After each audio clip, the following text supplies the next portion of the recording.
Chapter 319. The latest chapter of this book is not finished yet. For more exciting content, please scan the QR code below to download the app. Novels are updated faster. Millions of novels are free to read. Novels with content that can't be found online are all available here. Marquis Xianping was hurt again. Were all kids these days so good at making people angry? Marquis Xianping clutched his chest. He was the Marquis of Xianping who could choke people to death without paying for it. He was invincible in the capital, so why was he being choked one after another here? Marquis Xianping couldn't remember what he was here for. He asked Chong Jing to put him down and left with a sad expression. It was time to end the shift in Hanlin Academy. Attendant Yang had recently asked for leave. He didn't have much work to do and there weren't many people who could share his workload. Among them, Xiao Lulang and Prince Im were mainly responsible for teaching the scholars. Originally, Attendant Yang was responsible for mathematics and agriculture. Scholar Han asked them to choose one subject each. Prince Im chose mathematics because he wasn't born and raised in the countryside, and wasn't as experienced as Xiao Lulang in farming. Xiao Lulang didn't say anything and happily took over the agriculture class. He didn't have much experience in farming. When he was in the countryside, Gu Jiao had a few acres of land. Unfortunately, he and Gu Jiao didn't know how to farm, and it was later abandoned. He wasn't as experienced in farming as little Jing Kong. At least little Jing Kong watered the vegetable garden every day and caught insects. Occasionally, he would follow Gu Jiao to weed. In order to teach this class well, Xiao Lulang had been learning how to farm recently. After the shift, he planned to go home and farm. Ning Ziyuan quietly came over and winked. Drinking, do you want to go? No. Xiao Lulang refused without hesitation. After saying that, he realized something was wrong and looked at him strangely. Why are you going to drink too? In his impression, Ning Ziyuan wasn't the kind of person who indulged in wine and women. Ning Ziyuan sighed.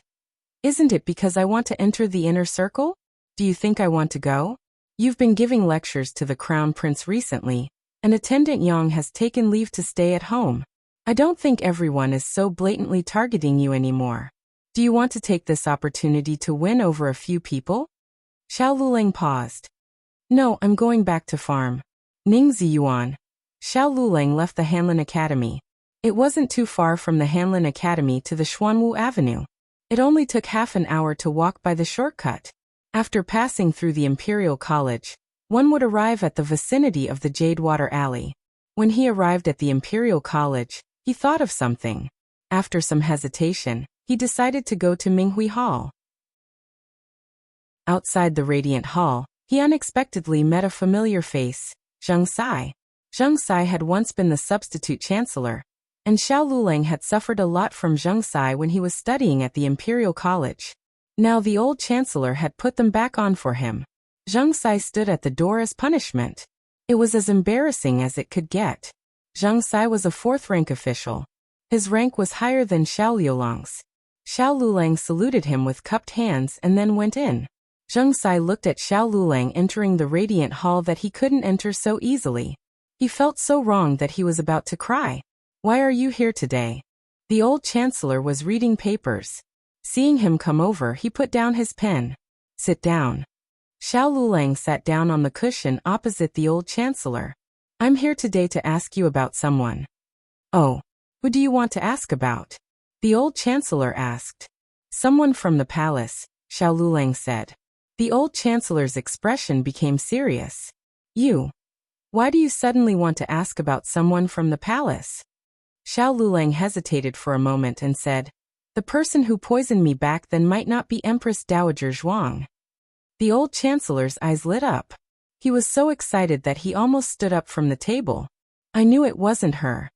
Xiao Lulang gave him an incomparably weird look. The old chancellor coughed lightly and sat down.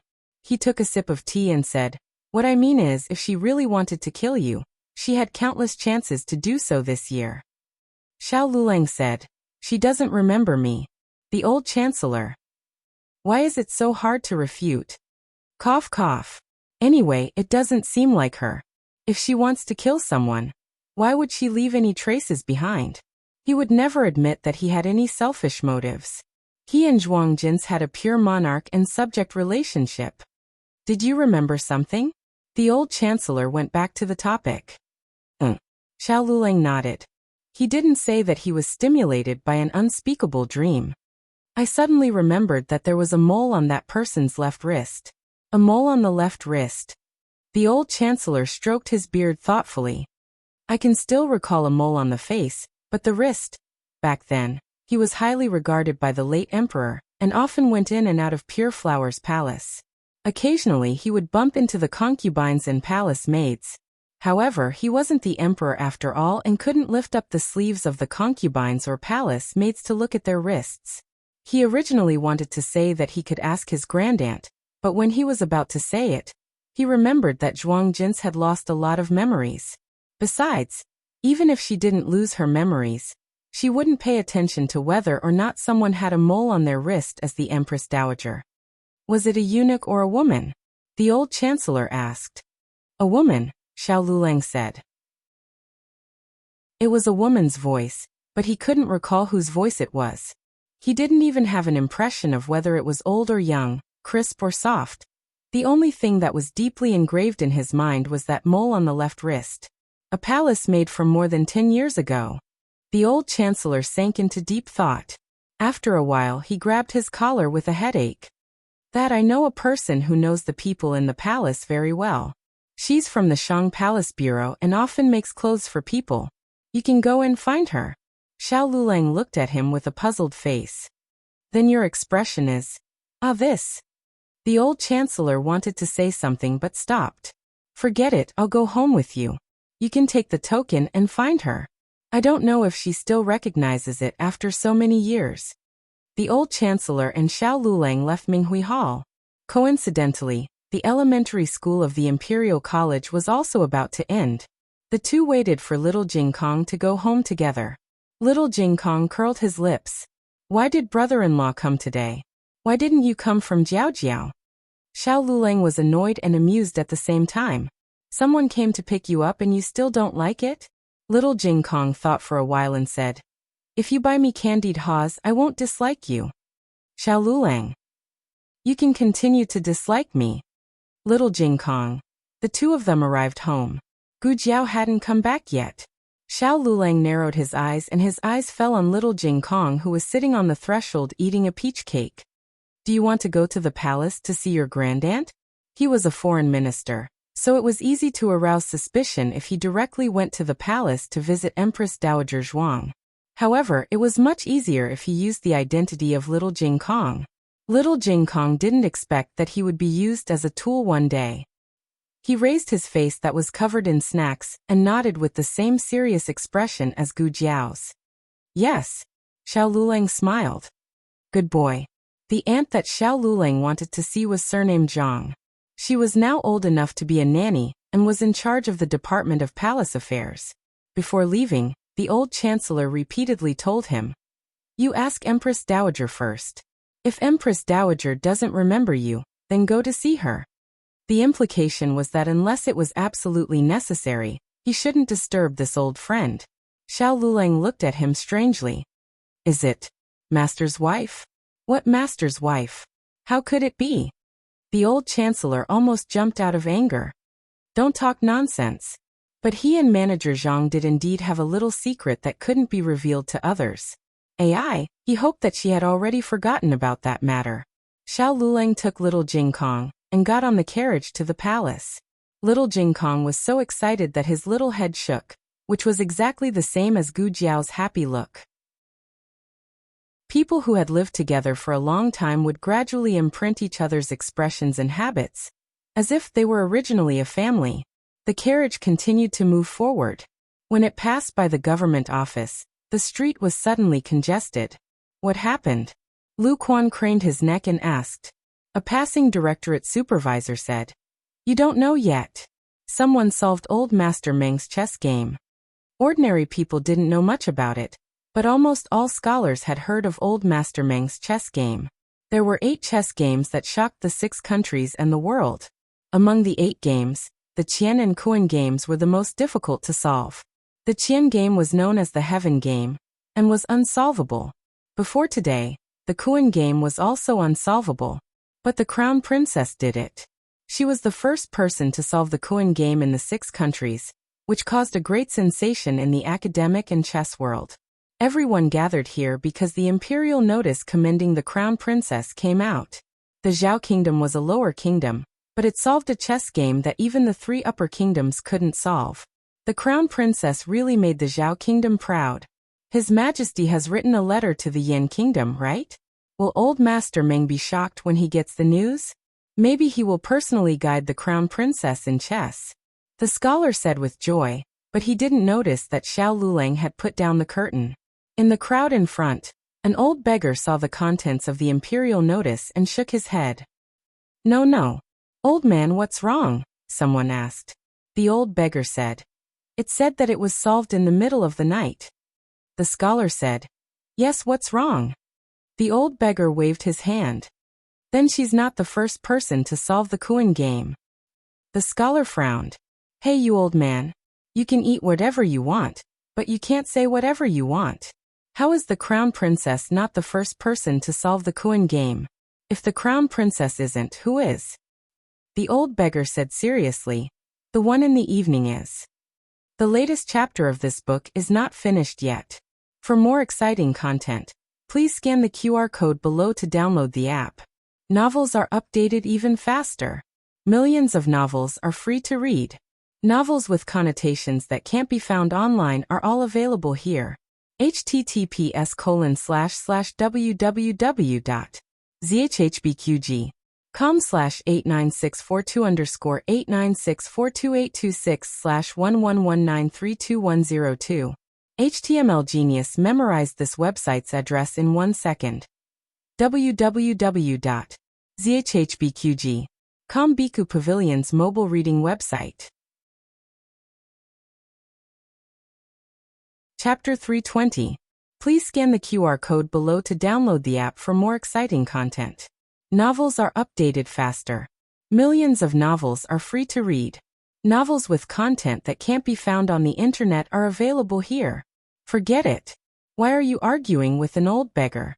He looks like a lunatic. This is not a good place to be. Another young man pulled the scholar's sleeve and pointed at his own head, indicating that the scholar should not argue with the old beggar. On the surface, it seemed that the scholar was trying to stop the fight, but in fact, he was mocking the old beggar. What does a beggar on the street know? Does he know Go? Does he know what the 6 kingdoms and the 8 great chess games are? Does he understand the difficulty of the Kuan game? He is nothing. I'm not. The old beggar did not care how others looked at him. He kept repeating these words. Fortunately, most of the onlookers here were scholars. Apart from ridiculing the old beggar with words, they didn't do anything excessive like pushing or shoving the old beggar. The old beggar left while mumbling. Everyone looked at the way he was mumbling, and they were even more certain that he was a lunatic. Xiao Lulang did not like to join in the fun. After waiting for a while, and seeing that there was no sign of the road ahead, he asked Lu Quan to change the route. In summer, days were long and nights were short. When they arrived at the Imperial Palace, the sky was still bright. The Imperial Palace guard stopped the carriage and asked, "Who are you?" Xiao Lulang, Hanlin Xiuxiu. Xiao Lulang thought about asking him to go to Renshou Palace to pass the message. However, he saw little Jing Kong take out a token from his pocket and said, "Here. Can we go in now?" The Imperial Palace guard's expressions did not change much when they heard the words Hanlin Xiuxiu. However, when they saw the token, they immediately changed their attitude and said respectfully, "Yes, of course." The Imperial Palace guards let them go and the carriage entered the Imperial Palace. Xiao Lulang looked at little Jing Kong in surprise and asked, "Where did you get the token?" Little Jing Kong calmly put away the token and said, "My great-aunt gave it to me. Don't you have it?" Xiao Lulang, "Of course not." Little Jing Kong counted with his fingers and said, "Jiao Jiao has one too. Brother Xiaoshan and brother Yin also have one." So he was the only one who didn't. A bolt from the blue. How would little Jing Kong know that the bad brother-in-law did not have the token given by his great-aunt? The carriage was not allowed to enter the harem, so it stopped near the throne room. Little Jing Kong jumped off the carriage and ran towards the harem. The border between the inner palace and the outer palace was also guarded by imperial bodyguards, but both of them knew little Jing Kong. They knew that he was not only a guest of the seventh prince, but also a guest of Rinshou Palace, so they let him in without worry. Xiao Lulang was in a miserable state. Again he was stopped. Little Jing Kong was relieved and ran to Rinshou Palace. Empress Dowager Zhuang asked him who sent him there. He said that it was his bad brother-in-law. So Eunuch Qin hurried over to get him. When Eunuch Qin saw Xiao Lulang for the first time, he was frightened by Xiao Liulang's appearance, and almost thought that he had seen a ghost. Later he thought that it was impossible. If it was really Xiao Heng who had passed away, how could he have saved the Empress Dowager? Xiao Lulang and Eunuch Qin went to Rinshou Palace. Empress Dowager Zhuang was preparing to eat. When she saw little Jing Kong, she asked the kitchen to prepare vegetables. Empress Dowager Zhuang was not surprised by little Jing Kong's sudden visit. However, she was shocked when she found out that little Jing Kong was sent by Xiao Lulang. Of course, she did not show it on her face. The kitchen was very quick. After a while, several delicate and delicious vegetables were served. Eunuch Qin moved a chair over. Little Jing Kong was small. In the countryside, such a small child would not eat at the table. He would be given a bowl and eat in the kitchen with the women. However, Gu Jiao did not have the habit of not eating at the table. Gu Jiao personally made little Jing Kong an exclusive chair. It was higher than ordinary chairs, and there was a board in front of it to prevent him from falling. Xiao Lulang did not expect Rinshou Palace to have such a chair. Obviously, it was not made by Gu Jiao. Xiao Lulang glanced at Empress Dowager Zhuang, and did not speak. The three of them began to eat. Empress Dowager Zhuang removed the servants who served the dishes. Xiao Lulang did not know that there were special Hanlin officials who recorded the emperor's daily life until he entered the Hanlin Academy. The emperor's words and deeds, his meals, etiquette, and rules would all be recorded. The Empress Dowager and the Empress would also be recorded. These were all left in the palace's history book for future generations to review. Empress Dowager Zhuang's removal of the servants seemed to be a small matter, but in fact, it would be recorded. She would not completely ignore it. Otherwise, she would have been free to do whatever she wanted. She cared, but she still did it. However, she did not explain it verbally. If he did not become a Hanlin official, who knew what she did for them? For them? Or for little Jing Kong? Xiao Lulang lowered his eyes. Forget it. Why should he care about this? He was not here to share the happiness of family with Empress Dowager Zhuang. Little Jing Kong was. He was here for business. Rinshou Palace had been expanded twice. It was even bigger than the Crown Prince's East Palace. Little Jing Kong began his exploration after eating. Wow! What a tall swing! As soon as little Jing Kong entered the side hall, he saw a super big swing that was 3 times taller than the one in the East Palace. When he swung, he wished he could see the whole palace. I want to play. I want to play. He was eager to try. Eunuch Qin called 2 palace masters to play with little Jing Kong on the swing. Xiao Lulang came to Rinshou Palace when he was a child. He was poisoned in the courtyard of this side hall. However, after so many years, even if he revisited the old place, it would not trigger any more memories. However, he was sure of one thing. There was absolutely no such thing as a swing in Rinshou Palace in the past. Because Empress Dowager Zhuang did not like children. Xiao Lulang soon found that there were not only swings in Rinshou Palace. There were also a lot of wood waiting to be carved, jade for people to play with, and precious medicinal materials collected from all over the world. Gu Jiao and his 3 brothers all had their own things. However, Xiao Lulang did not have anything. Xiao Lulang said don't care in his mind. However, a faint strange emotion unconsciously rose in his heart. He did not know what it was. In short, he did not feel good. Xiao Lulang tried hard to ignore the strange feeling in his heart. He turned to look for Eunuch Qin. However, he caught a glimpse of Empress Dowager Zhuang sitting on a rattan chair and drinking tea leisurely. Empress Dowager Zhuang was looking at little Jing Kong. Xiao Lulang sighed. As expected, not only did he not have a token, he did not have anything that belonged to him. He could not even get a glance from her. Forget it. He did not care. Eunuch Qin brought a plate of fresh fruits over. He smiled at Xiao Lulang and said, Xiao Lulang, I saw that you did not eat much just now. Is the food in Rinshou Palace not to your taste? Eunuch Qin had stayed in by Shui Alley before. Naturally, he knew how much Xiao Lulang ate. Xiao Lulang said as if nothing had happened. No, the food is very good. It's just that the weather is too hot. I can't eat much. Eunuch Qin said. This servant guessed that it would be like this. This is freshly cut honeydew. It has been iced. There is also sour plum soup. They are all appetizing. Xiao Lulang, eat something simple first. In a while, this servant will ask the kitchen to make some of your favorite dishes. No need. Xiao Lulang declined. I want. Little Jing Kong shouted in the air. The corner of Xiao Lulang's mouth twitched. He was flying so high, but he could still hear them talking so softly. Eunuch Qin smiled and looked at him. Good. What do you want to eat? This servant will ask someone to make it later. Little Jing Kong said anxiously. I can't remember now. I will come down and tell you later. Eunuch Qin smiled and agreed. Okay. Xiao Lulang inadvertently glanced at Empress Dowager Zhuang again.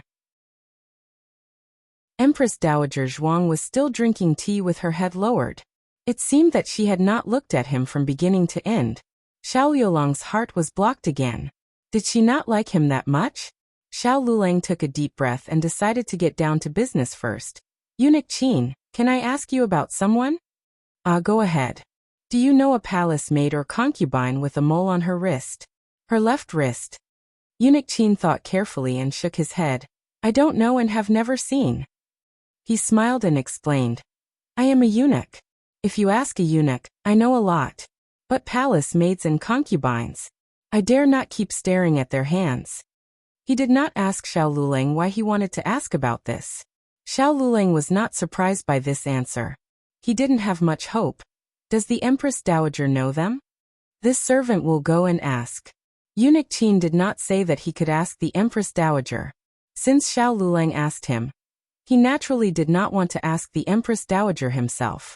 As for whether he was embarrassed or for other reasons, it was unknown. After Eunuch Qin asked, he came to Xiao Lulang and said, the Empress Dowager has never paid attention to it. Then forget it. It's not a big deal. Xiao Lulang said calmly. That's right. Is Steward Zhang of the Shang Palace Bureau in the palace today? An old friend of hers asked me to give her something from outside the palace, and let me personally hand it to her. Eunuch Qin called a young eunuch. Go to the Shang Palace Bureau and ask if Steward Zhang is on duty. If she is, invite her to Rinshou Palace. Digression. Today's condition is very bad. I won't stay up to write, although it's already 1 o'clock. I'll get up at 2 o'clock to write. Everyone come back later to read. The latest chapter of this book is not finished. For more exciting content, please scan the QR code below to download the app.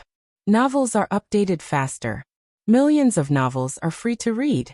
Novels with connotations that can't be found online are all here. https://www.zhbqg.com/89642_8964286/111905322. HTML Genius remembers this site's address in 1 second. www.zhbqg.com Bikuga mobile reading website. Chapter 321. The latest chapter of this book is not finished yet. For more exciting content, please scan the QR code below to download the app. Novels are updated even faster. Millions of novels are free to read. Novels with connotations that can't be found online are all available here. The young eunuch slipped away and went to the Shang Palace Bureau. Not long after, he brought Manager Zhang over. Xiao Lulang was waiting for her outside of Rinshou Palace. Manager Zhang was an old mama in the palace. In Zhao country's imperial palace, there was a rule that palace maids could leave the palace when they were 25 years old. If they didn't leave, they could comb their hair and become ants. Manager Zhang was the latter. From palace maid to ants and then to a manager, she had given most of her life to the imperial palace. The eunuch who passed the message didn't say the specifics, so Manager Zhang thought it was the Empress Dowager summoning her.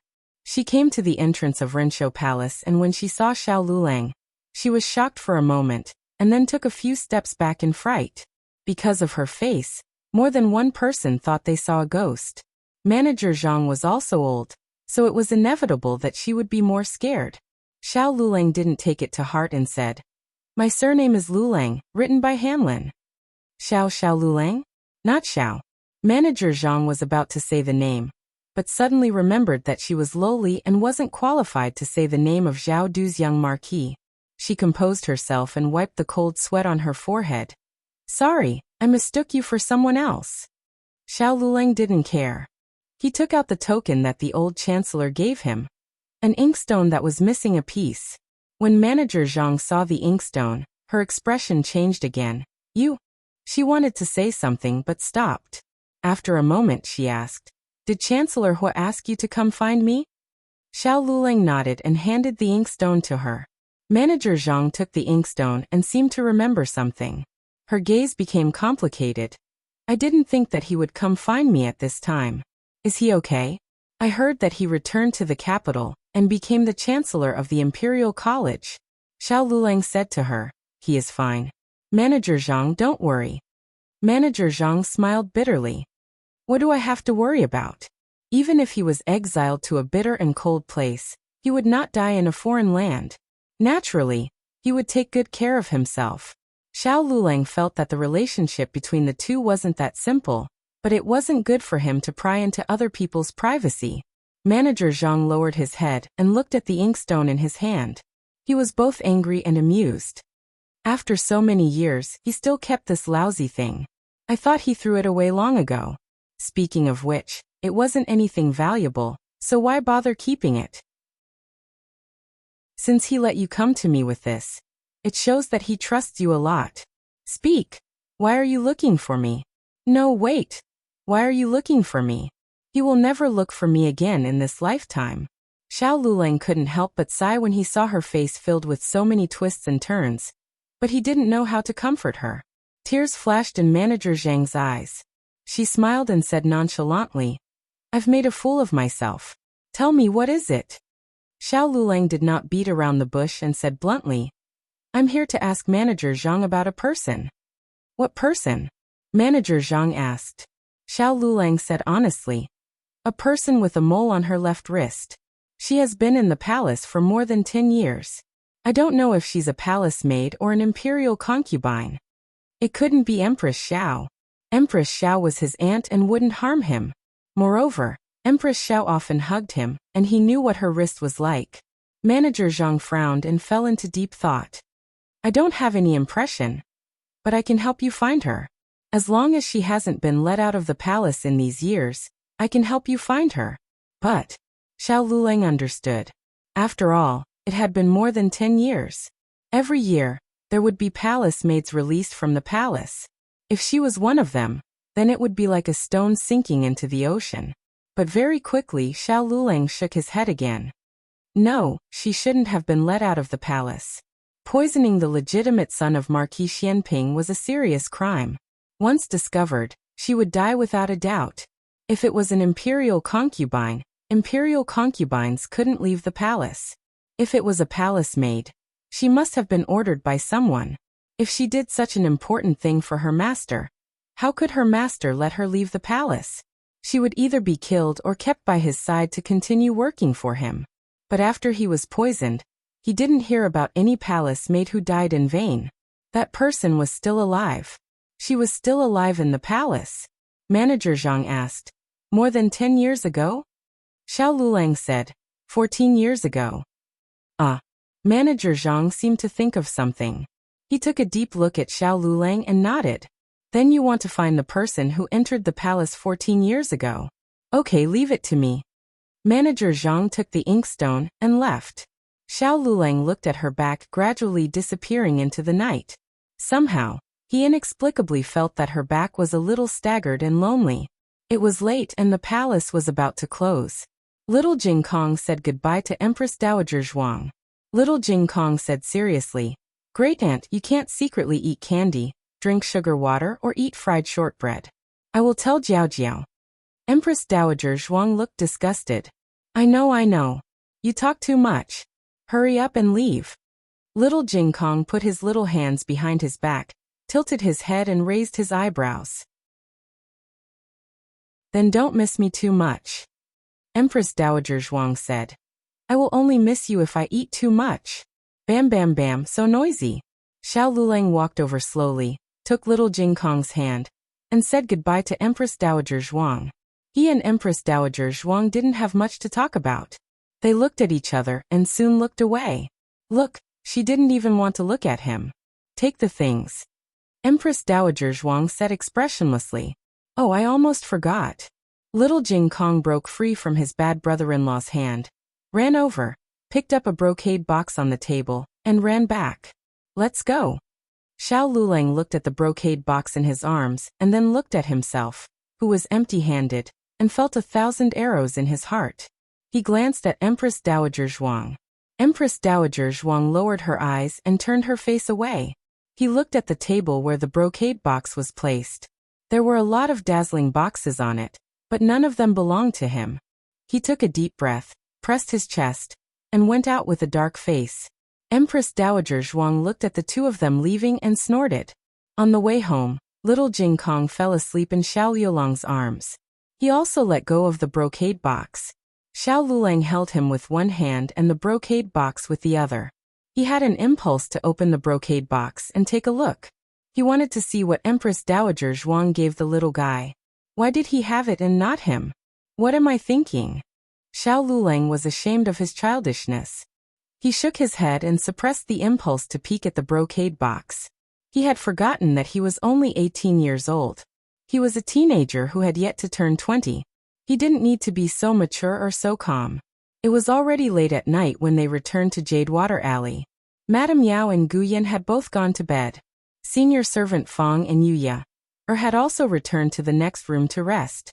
Gu Jiao was in the central room preparing the gunpowder. The ratio of the powder was almost decided, but powder alone wasn't enough. They still had to make it into a powerful weapon or concealed weapon.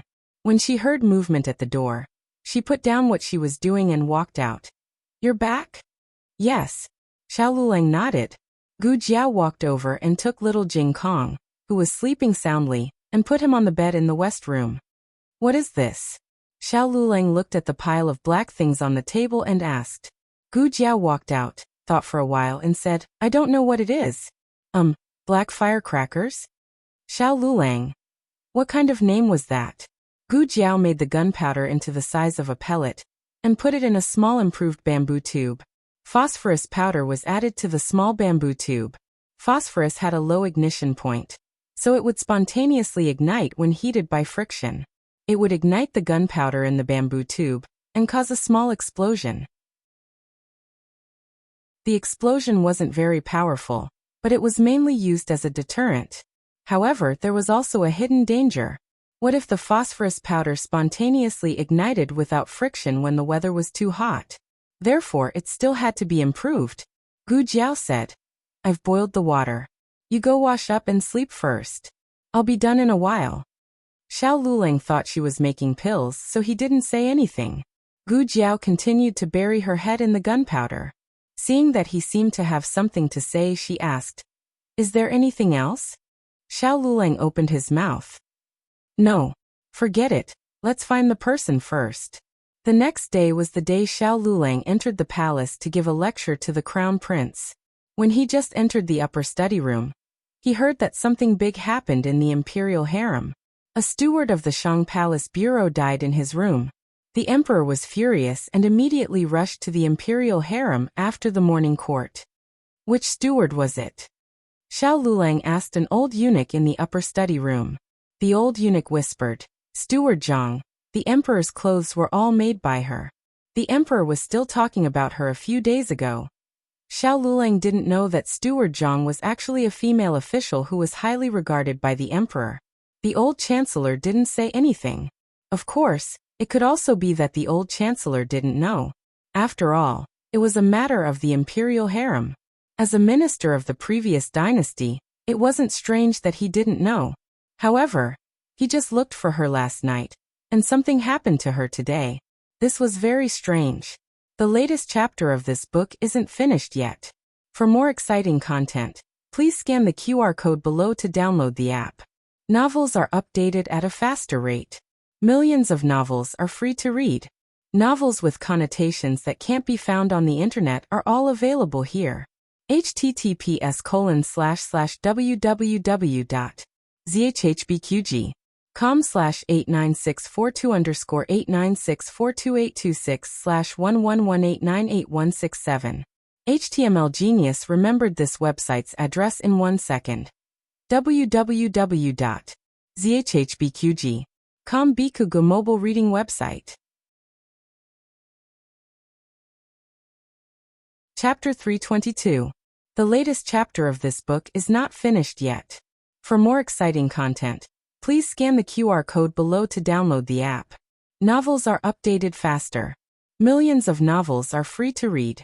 Novels with content that can't be found online are all available here. In Rensho Palace, Empress Dowager Zhuang was dealing with the backlog of official business in recent days. She was old after all, and it took a long time for her to recover from a serious illness. It was only now that she finally realized how difficult it was to recuperate in the countryside. Leprosy was not an ordinary cold. Its contagious nature alone was daunting. She didn't know why those two dared to take her in. Moreover, her family's conditions were already very poor. She didn't even know her next meal, and still had to take care of a sick person. Empress Dowager Zhuang sighed. Empress Dowager, are you thinking of the days in the countryside again? Eunuch Qin asked with a smile. Yes. Empress Dowager Zhuang didn't deny it. At that time, they lied to me that I had tuberculosis and told me not to go out, lest I spread the disease to the villagers. Eunuch Qin was surprised. You really believed it? Empress Dowager Zhuang sighed. How could I not believe it? I don't remember anything at that time. Eunuch Qin thought about it and agreed. Then what happened later? Empress Dowager Zhuang recalled. After about 10 days to half a month, they ate at the same table as me. Eunuch Qin was surprised. You were cured in half a month? No. Empress Dowager Zhuang shook her head. It was just that it was no longer contagious. I continued to take the medicine for half a year. Ordinary people wouldn't do this. Even if they were cured of leprosy, they would be avoided like snakes and scorpions. Miss Gu and Xiao Xiuzhua treated you sincerely. This servant is happy for you. Eunuch Qin's words came from the bottom of his heart. He met the Empress Dowager when she was banished to the cold palace. He was a little eunuch in the cold palace. He was chosen by the virtuous empress and was asked to serve by her side. After the virtuous empress left the cold palace, he was also taken out. In the blink of an eye, he had accompanied the Empress Dowager through ups and downs for dozens of years. There were many people who flattered the Empress Dowager, but those who truly cared for her without asking for anything in return were rare. If the Empress Dowager wasn't the Empress Dowager, then they wouldn't be the Empress Dowager Zhuang. Miss Zhuang always complained that the Empress Dowager loved Miss Gu more than her own family. But Miss Zhuang didn't think about it. Was she really half as sincere to the Empress Dowager as Miss Gu was to the Empress Dowager? He had spent most of his life alone, lonely at the top. Who would have thought that he would meet such considerate people in his twilight years? It's Xiao Xiuzhua. Eunuch Qin could also see that there was something wrong between Empress Dowager Zhuang and Xiao Xiuzhua. Although he was the Empress Dowager's trusted aide, the Empress Dowager didn't tell him everything. He had guessed half of the Empress Dowager's thoughts, but he could not guess the other half no matter what. Is it because he looks like the deceased young Marquis? Eunuch Qin asked cautiously. The Empress Dowager did not poison the young Marquis, but the Emperor did not believe it. Marquis Xianping did not believe it, and everyone in the world did not believe it. Perhaps even the Zhuang family thought it was the Empress Dowager's doing. The difference was that the Zhuang family would not blame the Empress Dowager. But she had always been wronged like this. When the Empress Dowager saw someone who looked so similar to the young Marquis, she was afraid that there would be a knot in her heart. Of course, this was what Eunuch Qin thought. It was unknown whether the Empress Dowager thought the same. Empress Dowager Zhuang was about to say something when a palace maid's panicked voice came from outside the study. Your Majesty, you cannot go in. I am the Son of Heaven. The whole world belongs to me. A mere Rinshou palace has blocked me outside the door twice. Do you want to rebel? It was the emperor's angry shout. Empress Dowager Zhuang frowned impatiently and gave Eunuch Qin a look. Eunuch Qin walked out with a horsetail whisk and said to the palace maids, "You can withdraw." He then bowed to the emperor. "Your Majesty, please come in." Humph. The emperor coldly glared at everyone, flung his sleeves, and entered the Empress Dowager Zhuang's study. The Empress Dowager really has good means. You are not idle even when recuperating in Renshou Palace. You just have to make things difficult for me. Does the Empress Dowager not want to see me have a day of peace? Eunuch Qin, who had chased in, looked at the Empress Dowager, and then looked at the pale-faced palace maids in the room. His face became very ugly. Empress Dowager Zhuang lightly said, "You can all withdraw." Yes. Eunuch Qin and the palace maids withdrew. Empress Dowager Zhuang expressionlessly looked at the emperor, and threw the booklet in her hand on the table. "What are you doing?" The emperor sneered. "I should ask the Empress Dowager this question. What is the Empress Dowager doing? Is it not enough for you to listen to politics from behind the curtain? Is it not enough to control half of the country? Is it not enough to force my mother to go to the nunnery? How much more vicious do you want to be? Do you have to kill everyone around me one by one?" Empress Dowager Zhuang frowned. "Who did I kill?" "Huh." The emperor stood in front of the desk and looked at the dignified Empress Dowager Zhuang. "What is the Empress Dowager singing? You have already done it and you still don't dare to admit it. Haven't you and I already fallen out? There is no need to feign civility." Empress Dowager Zhuang's eyes flashed with coldness, but her expression was still indifferent. "I have done too much. I don't know which thing you are referring to." The emperor angrily laughed. "You finally admit it. You are a crazy and vicious woman. Whatever you have, you can come at me. Why did you kill Manager Zhang? How did she provoke you?" "Manager Zhang?" Empress Dowager Zhuang frowned strangely. The emperor angrily pointed at Empress Dowager Zhuang. "Stop pretending. Last night, Manager Zhang was summoned to Renshou Palace by the Empress Dowager. When she went back, she hanged herself. Empress Dowager, do you dare to say that she was not killed by you?" Empress Dowager Zhuang sneered, raised her eyes slightly and curled her lips. "So what if I killed her?" She slowly stood up, walked out from behind the desk, and walked towards the emperor step by step. "Can you cripple me or kill me? Even if Ijia kills everyone around you, what can you do to Ijia? You vicious woman." The emperor raised his hand. "Your Majesty." Xiao Luleng quickly walked in, threw away his crutches, held the emperor's hand, and shielded Empress Dowager Zhuang behind him. Empress Dowager Zhuang was startled when she saw the young man suddenly blocking in front of her. The young man's body was thin and his legs were not good, but he did not hesitate to block the emperor's courage.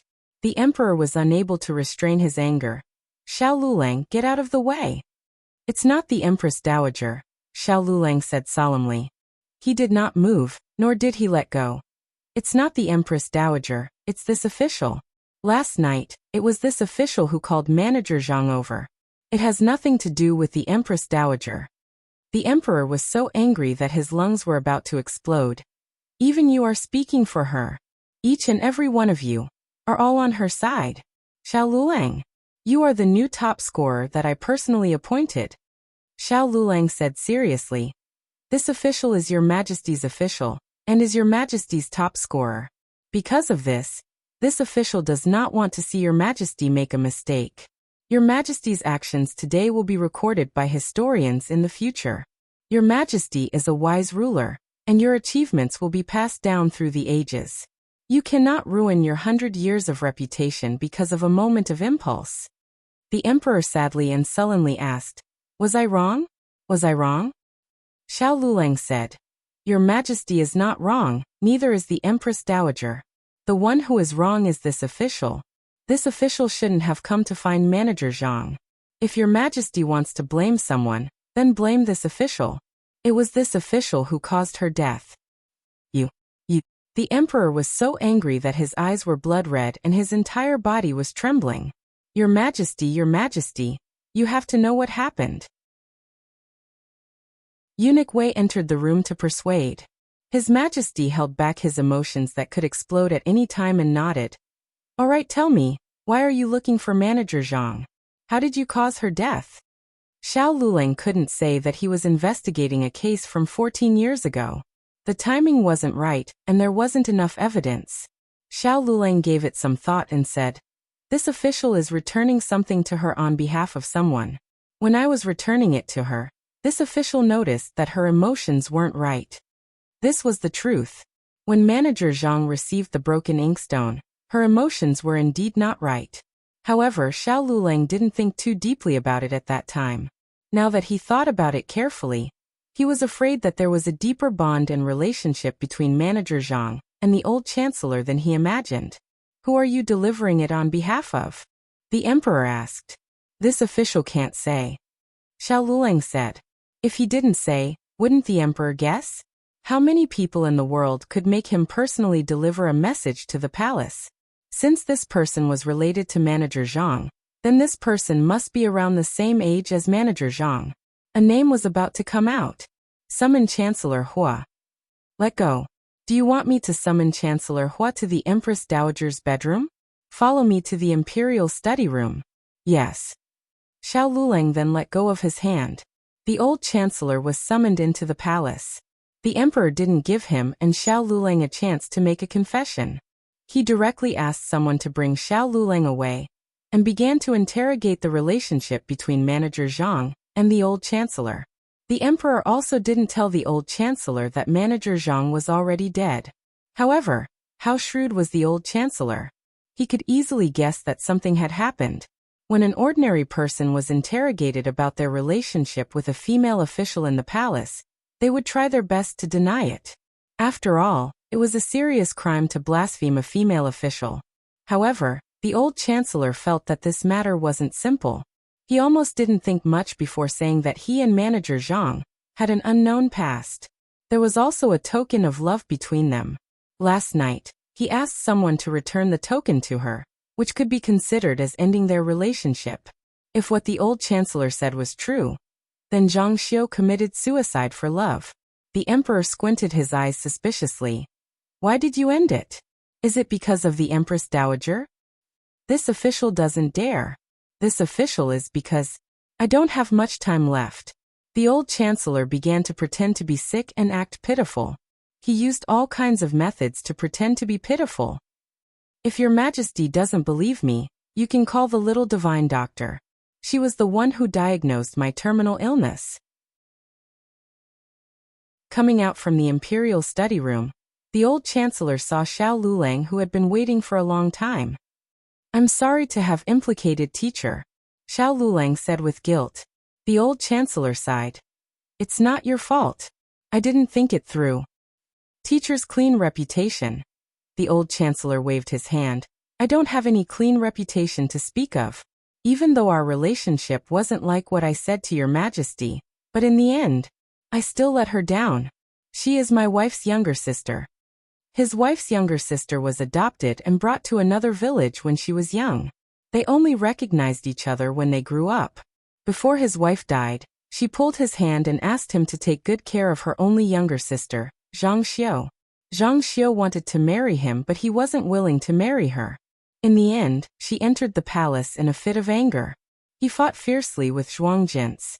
In order not to implicate Zhang Xiu, he didn't let anyone know about their relationship. Otherwise, he wouldn't be the only one who was exiled back then. His wife's younger sister, Zhang Xiu, would also be exiled. After all, the late emperor had ordered his whole family to be exiled. She could leave the palace when she was 25 years old. That year, she came to find me and asked again if I was willing to marry her. I said that I would take care of her for the rest of my life and treat her as my own younger sister. Then she smashed my inkstone. After that, she was extremely regretful and compensated me with a new one, which was the one I asked you to return. When she gave it to me, I didn't hold it firmly and accidentally broke a piece. She smiled and said that we were even now. The old chancellor sighed. Forget it, let's not talk about the past. She definitely didn't commit suicide because of love. Her death is fishy. I've asked His Majesty for His grace to send her on her last journey. Come with me. Xiao Lulang, Okay. The old chancellor and Xiao Lulang went to the Shanggong bureau under the company of eunuch Wei. In the previous dynasty, people in the palace who hanged themselves would bring disaster to their family. This dynasty abolished this law, but the dead couldn't be buried, and could only be thrown into the wilderness. The old chancellor gave eunuch Wei a bag of silver. Eunuch Wei refused for a long time but didn't refuse. I have already arranged it properly. The corpse will be sent to the mass grave outside the West City Gate later. You can send someone to wait there. Thank you very much, eunuch Wei. The old chancellor expressed his gratitude. Xiao Lulang examined Zhang Xiu's corpse and found that she indeed hanged herself. There were no traces of fighting or struggle. Then Xiao Lulang discovered a situation and he paused. What's wrong? The old chancellor walked over and asked. Xiao Lulang didn't say anything. Instead, he lifted Zhang Xiu's left wrist and there was a mole on it. The old chancellor was stupefied. How could it be? That's right. How could it be Zhang Xiu? Many details that were overlooked last night flashed through Xiao Liulang's mind. When Zhang Xiu first saw him, she was so frightened that she almost fell down. He thought that she was like eunuch Qin, and the others who thought that he saw a ghost. But after thinking carefully, he didn't seem to have met Zhang Xiu before. She shouldn't know him. Even if she knew him, her reaction was a little too big. When he told her that he was investigating a palace maid who had a mole on her wrist, she knew that the matter back then was exposed. However, she didn't know that it was Xiao Lulang who was investigating, and only thought that the person investigating the truth was her brother-in-law, the old chancellor. The old chancellor was Xiao Heng's teacher, so it was reasonable for him to investigate Xiao Heng's death. The reason why she left in such a miserable and desolate manner was probably because she had already decided to meet her death at that moment. She used her death to atone for her sins to her brother-in-law and his disciple. She also used her death to escape from reporting this matter to the mastermind behind the scenes. What kind of feelings did she have when she framed Zhuang Jin's back then? What kind of feelings did she have when she discovered that Xiao Heng, who was poisoned by her, would actually become her brother-in-law's closed-door disciple one day? The old chancellor's throat swelled with pain. It's all for me. Zhang Xiu framed Zhuang Jins because he and Zhuang Jins didn't get along, which caused him to be exiled and almost lose his life. However, who would have expected that he and Zhuang Jins didn't become enemies in the end? Instead, Zhang Xiu sacrificed her life for nothing. Eunuch Wei had already bribed them so they could take away Zhang Xiu's belongings. Zhang Xiu's belongings were very simple.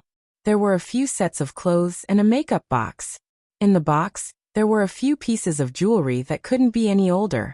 In the interlayer of the box, there were dozens of banknotes that were all written with the old chancellor's name. There was also the inkstone that Xiao Lulang had given her yesterday.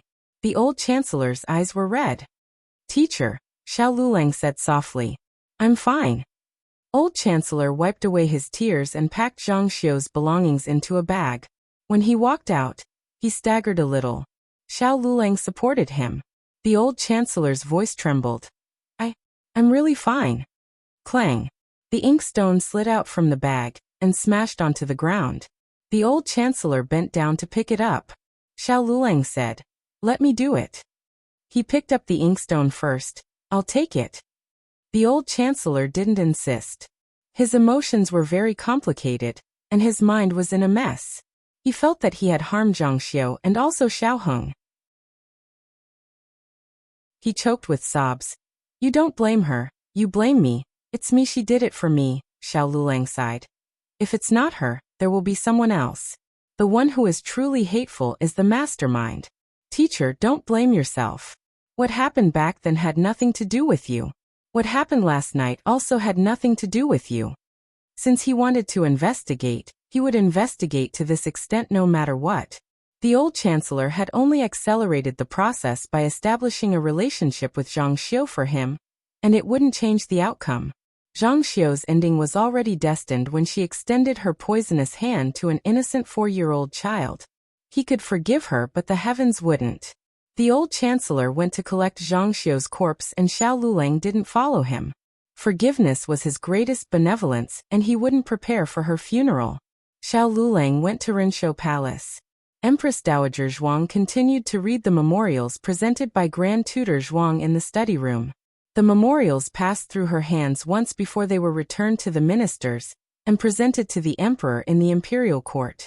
Eunuch Qin was waiting at the side. When he saw Xiao Lulang, his eyes lit up and he said to Empress Dowager Zhuang, "The tea is cold. I will go and make a pot of hot tea." Empress Dowager Zhuang glanced at Xiao Lulang. Humph. Eunuch Qin smiled and left, taking the rest of the palace servants with him. "What are you doing here?"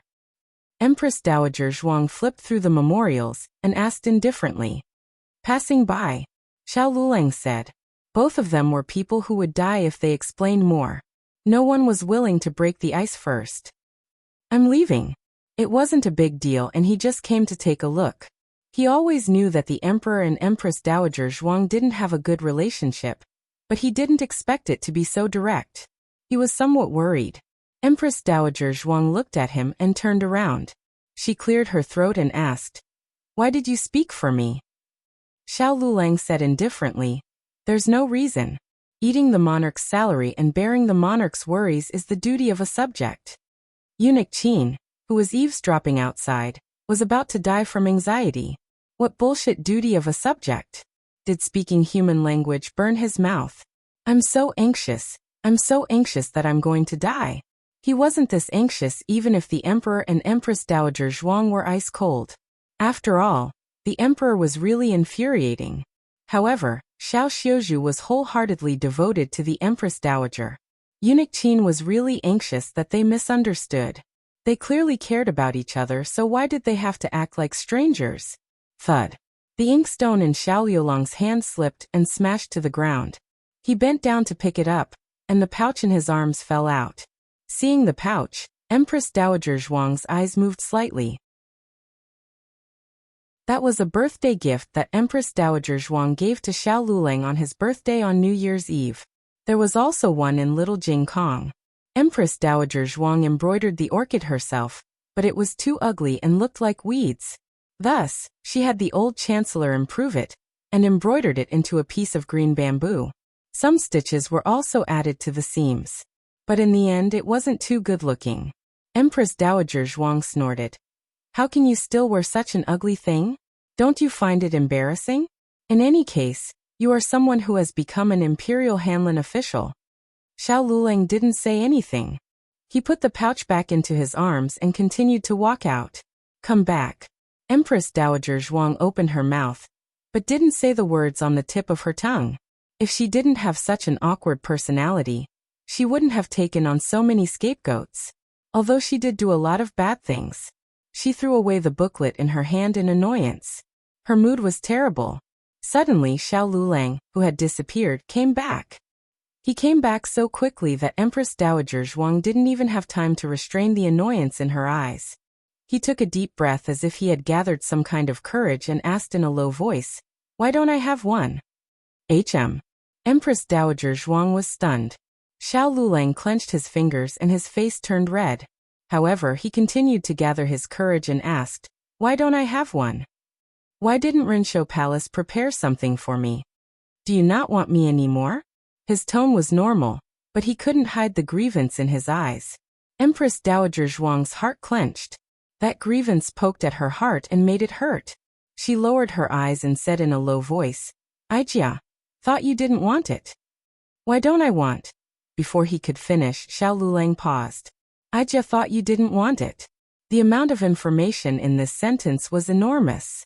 Xiao Lulang didn't want his great-aunt's things. Xiao Heng didn't want it. Empress Dowager Zhuang knew who he was. She also remembered that she had once poisoned Xiao Heng. She also knew that Xiao Heng had always been afraid of her, hated her, and hated that he couldn't stay away from her. "You didn't think? Ask me?" Aijia thought about it, but Aijia was afraid. Empress Dowager Zhuang almost used up all her courage and face to confess her feelings. Because she cared too much, she was afraid of being rejected. Therefore, she first rejected the possibility of being rejected. She would rather take the blame 1,000 times than be honest with him. Her self-esteem was just that strong. That was how twisted she was. But the trace of grievance in Xiao Liulang's eyes completely destroyed the self-esteem she had accumulated for decades. "It's not that I don't want it." Xiao Lulang turned his face away and said in a wronged and awkward tone, He was also a stubborn person. He was also too embarrassed to say it. Moreover, he was still a child. In front of the elderly at least. Empress Dowager Zhuang looked straight at him, her eyes shining.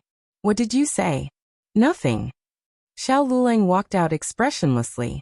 Before he walked out of Renshou Palace, Eunuch Qin caught up with him and said with a smile, Xiao Xiuzhua, please wait. You forgot to bring something. Xiao Lulang. I didn't. Eunuch Qin. Yes. Please come with this servant to get it. Xiao Lulang was brought to a side hall of Renshou Palace by Eunuch Qin. Eunuch Qin pushed open the door and said with a smile, please. Xiao Lulang stepped inside. At a glance, the spacious side hall was filled with bookshelves, and the bookshelves were filled to the brim with books. And beside the window sill where the sun was shining, there was a desk. The 4 treasures of the study on the desk emitted a faint ink fragrance. In the center of the desk was a brocade box. Eunuch Qin took the brocade box. Here. Xiao Lulang opened it, and found a token of Renshou Palace lying inside. Eunuch Qin sighed. The Empress Dowager had already prepared it, but I don't know why she didn't take it out. And this side hall was also remodeled by the Empress Dowager. At first, this servant didn't understand why the Empress Dowager remodeled such a large library. Today, I finally know its purpose. They only had a small room or a small courtyard, but he had such a large library. Xiao Lulang found it hard to believe and was speechless. He didn't suspect that Eunuch Qin's words were false. After all, the token could be given, but the library couldn't be made. The smell of paint was new and strong. He stood there in a daze, like a dumbfounded little chick. It was also at this moment that the air of youth faded from his body, and he had a bit of a child's naivety and inexperience. Being forced to grow up was helplessness, but being spoiled like a child was a kind of luck and happiness. Xiao Xiuzhua. Eunuch Qin found a bundle to put the brocade box and the inkstone in. He turned his head and saw Xiao Liulang's dazed expression. He waved his hand in front of his eyes. Don't be too happy. I'm not too happy, Xiao Lulang said without changing his expression. He took the bundle and walked out with his hands and feet. Eunuch Qin, whose face was full of black lines, was speechless.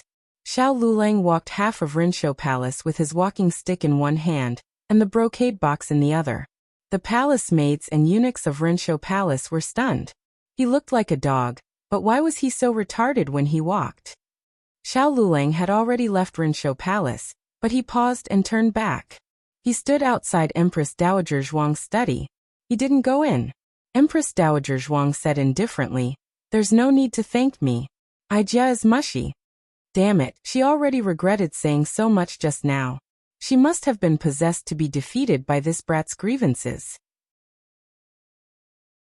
If she was given another chance, she would stab him in the heart 100 times and never admit that she was afraid of being rejected by him. Xiao Lulang pursed his lips and stuck his head in from outside the door. He complained very childishly, Great-aunt Imperial Tutor Zhuang bullied me. After saying that, he ran away like a wisp of smoke. Well, it was the first time he was so childish. He was so embarrassed that he forgot that he was still a cripple. As soon as he ran, he tripped and rolled down the steps, falling flat on the grass. Everyone. They couldn't bear to watch. Empress Dowager Zhuang's lips curled up imperceptibly. In the next second, she resumed her cold expression and said in a dignified and domineering manner, Summon Imperial Tutor Zhuang. Digression. Maybe it was because I stayed up too late recently that I was especially tired. I could fall asleep sitting in front of the computer. This month's update was more than last month's. I could basically guarantee 7,000 to 8,000 words a day, sometimes 9,000. It was a serious overdraft. Actually, on Monday, the editor told me to reduce my updates and prepare to save up a burst of chapters. I told the editor that I wouldn't reduce my updates until the specific date was out, and let the readers read more. Once the date was confirmed, I should be able to complete the task by increasing the intensity of my writing every day. But I didn't expect that I would have to submit 2 drafts while updating 7,000 to 8,000 words a day. It was completely overdraft. I didn't update much today, so please forgive me. I will adjust my state as soon as possible. Good night. The latest chapter of this book is not finished yet. For more exciting content, Please scan the QR code below to download the app. Novels are more complete and updated faster. Millions of novels are free to read. Novels with connotations that can't be found online are all available here. https://www.zhbqg.com/89642_8964286/111879297. HTML Genius remembers this site's address in 1 second. www.zhbqg.com Bikugu mobile reading website.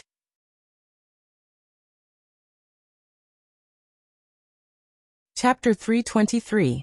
The latest chapter of this book is not finished yet. For more exciting content, please scan the QR code below to download the app. Novels are updated faster. Millions of novels are free to read.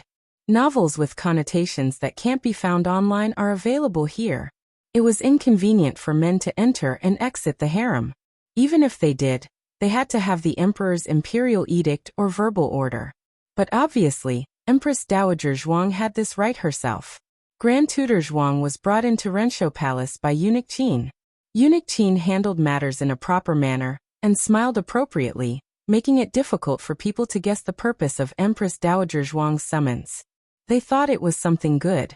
Grand Tutor Zhuang went to the study in the side hall. Empress Dowager Zhuang had already been reading the memorials all morning. But because there had been a backlog for several days, there was still a portion that hadn't been approved. Empress Dowager. Grand Tutor Zhuang smiled as he entered and bowed with cupped hands. Empress Dowager Zhuang ignored him and just calmly flipped through the mountain of memorials in her hands. Grand Tutor Zhuang thought Empress Dowager Zhuang didn't hear him, so he took a step forward and said again, "Empress Dowager? Ijia is not deaf." Empress Dowager Zhuang said indifferently. She didn't even lift her eyelids and put the memorial she had read into the pile that couldn't be presented to the emperor. Grand Tutor Zhuang's expression changed slightly, but then he thought of the news he heard this morning. One of the emperor's most valued stewards hanged himself. The emperor suspected it was the Empress Dowager's doing and came to Rensho Palace to make a scene.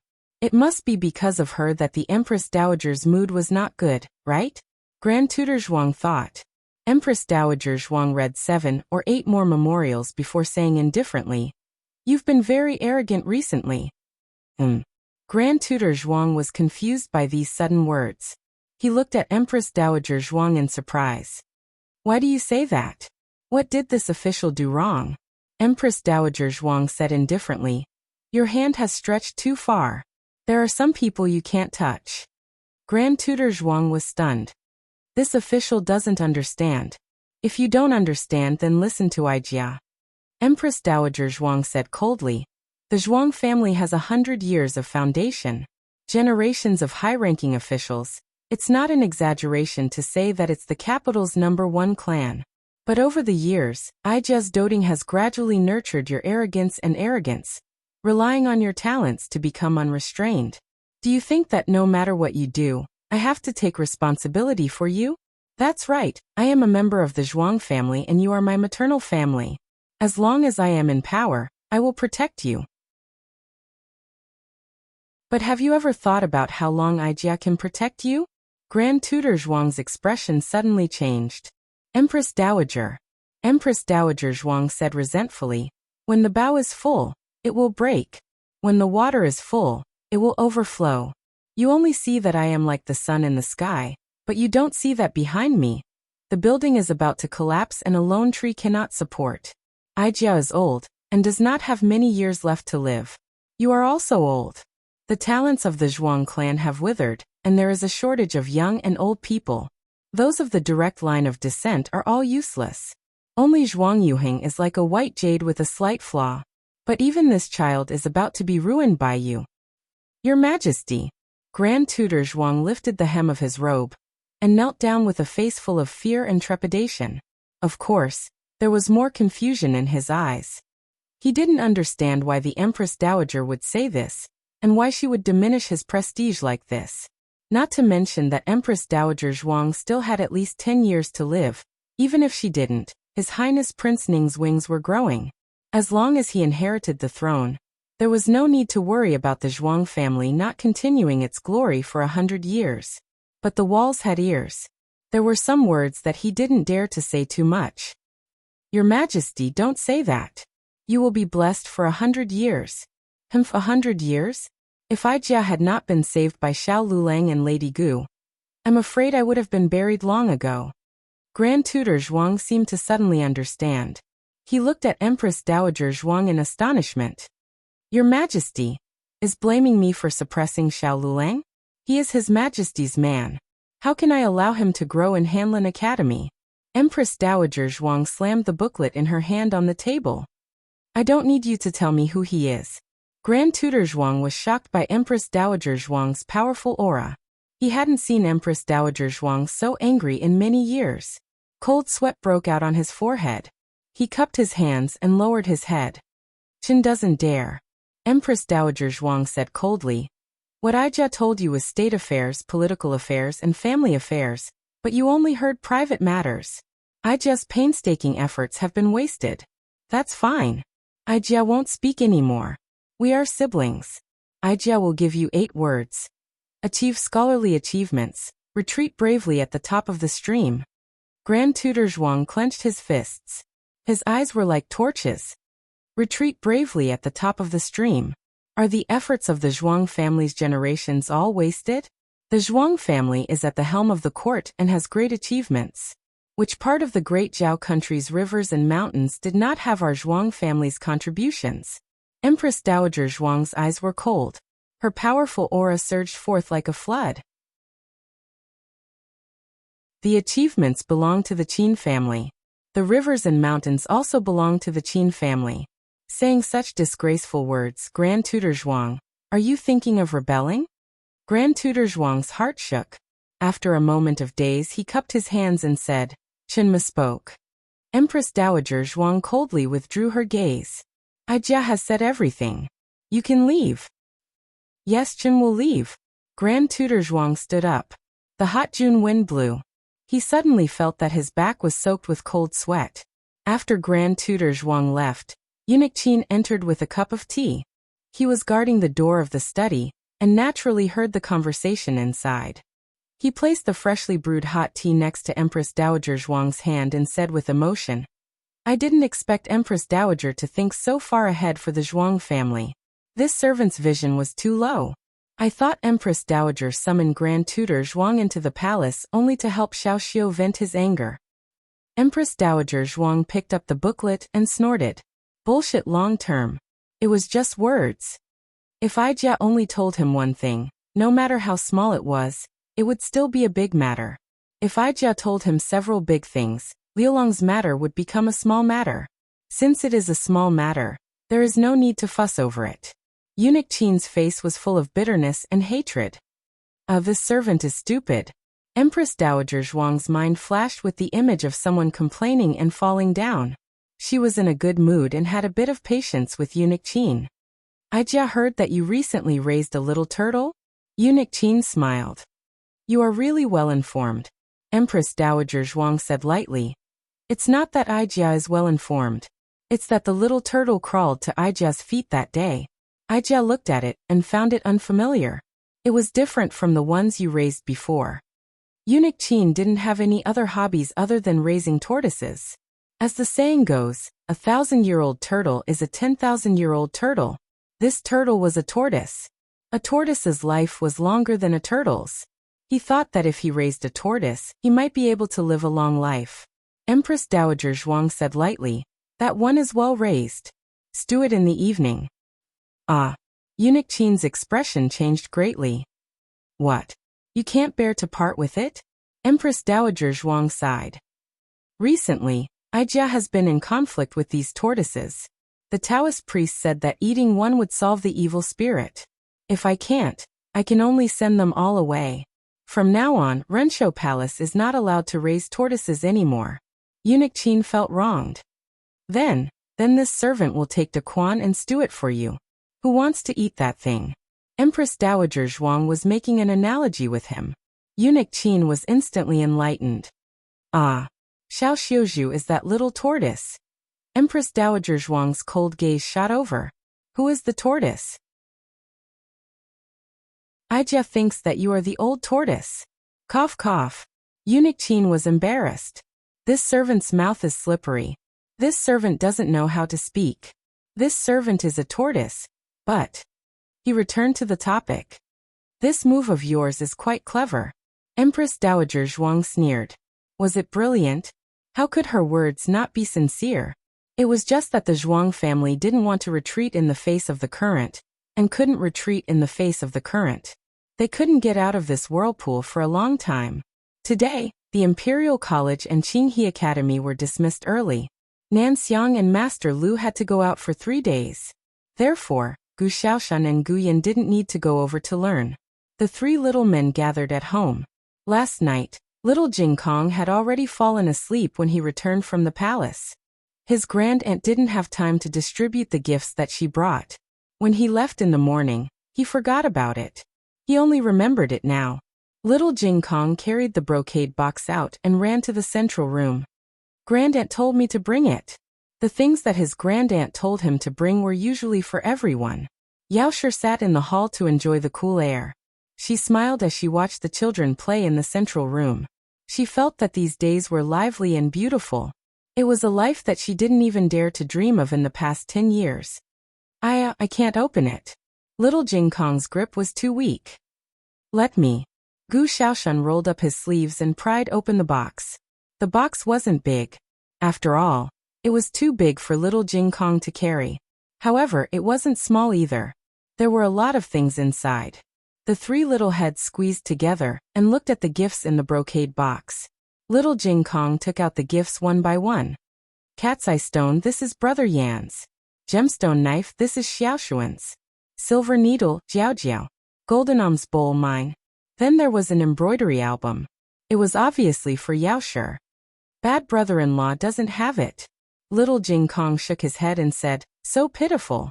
Poor Xiao Lulang entered the room valiantly. He put a brocade box that was twice as big as little Jing Kong's box on the table. The 3 little brothers opened their eyes wide. They looked at the brocade box and then looked at him. What is it? Little Jing Kong asked. Xiao Lulang answered him with his actions. He opened the brocade box and slowly took out the things inside, and placed them on the table.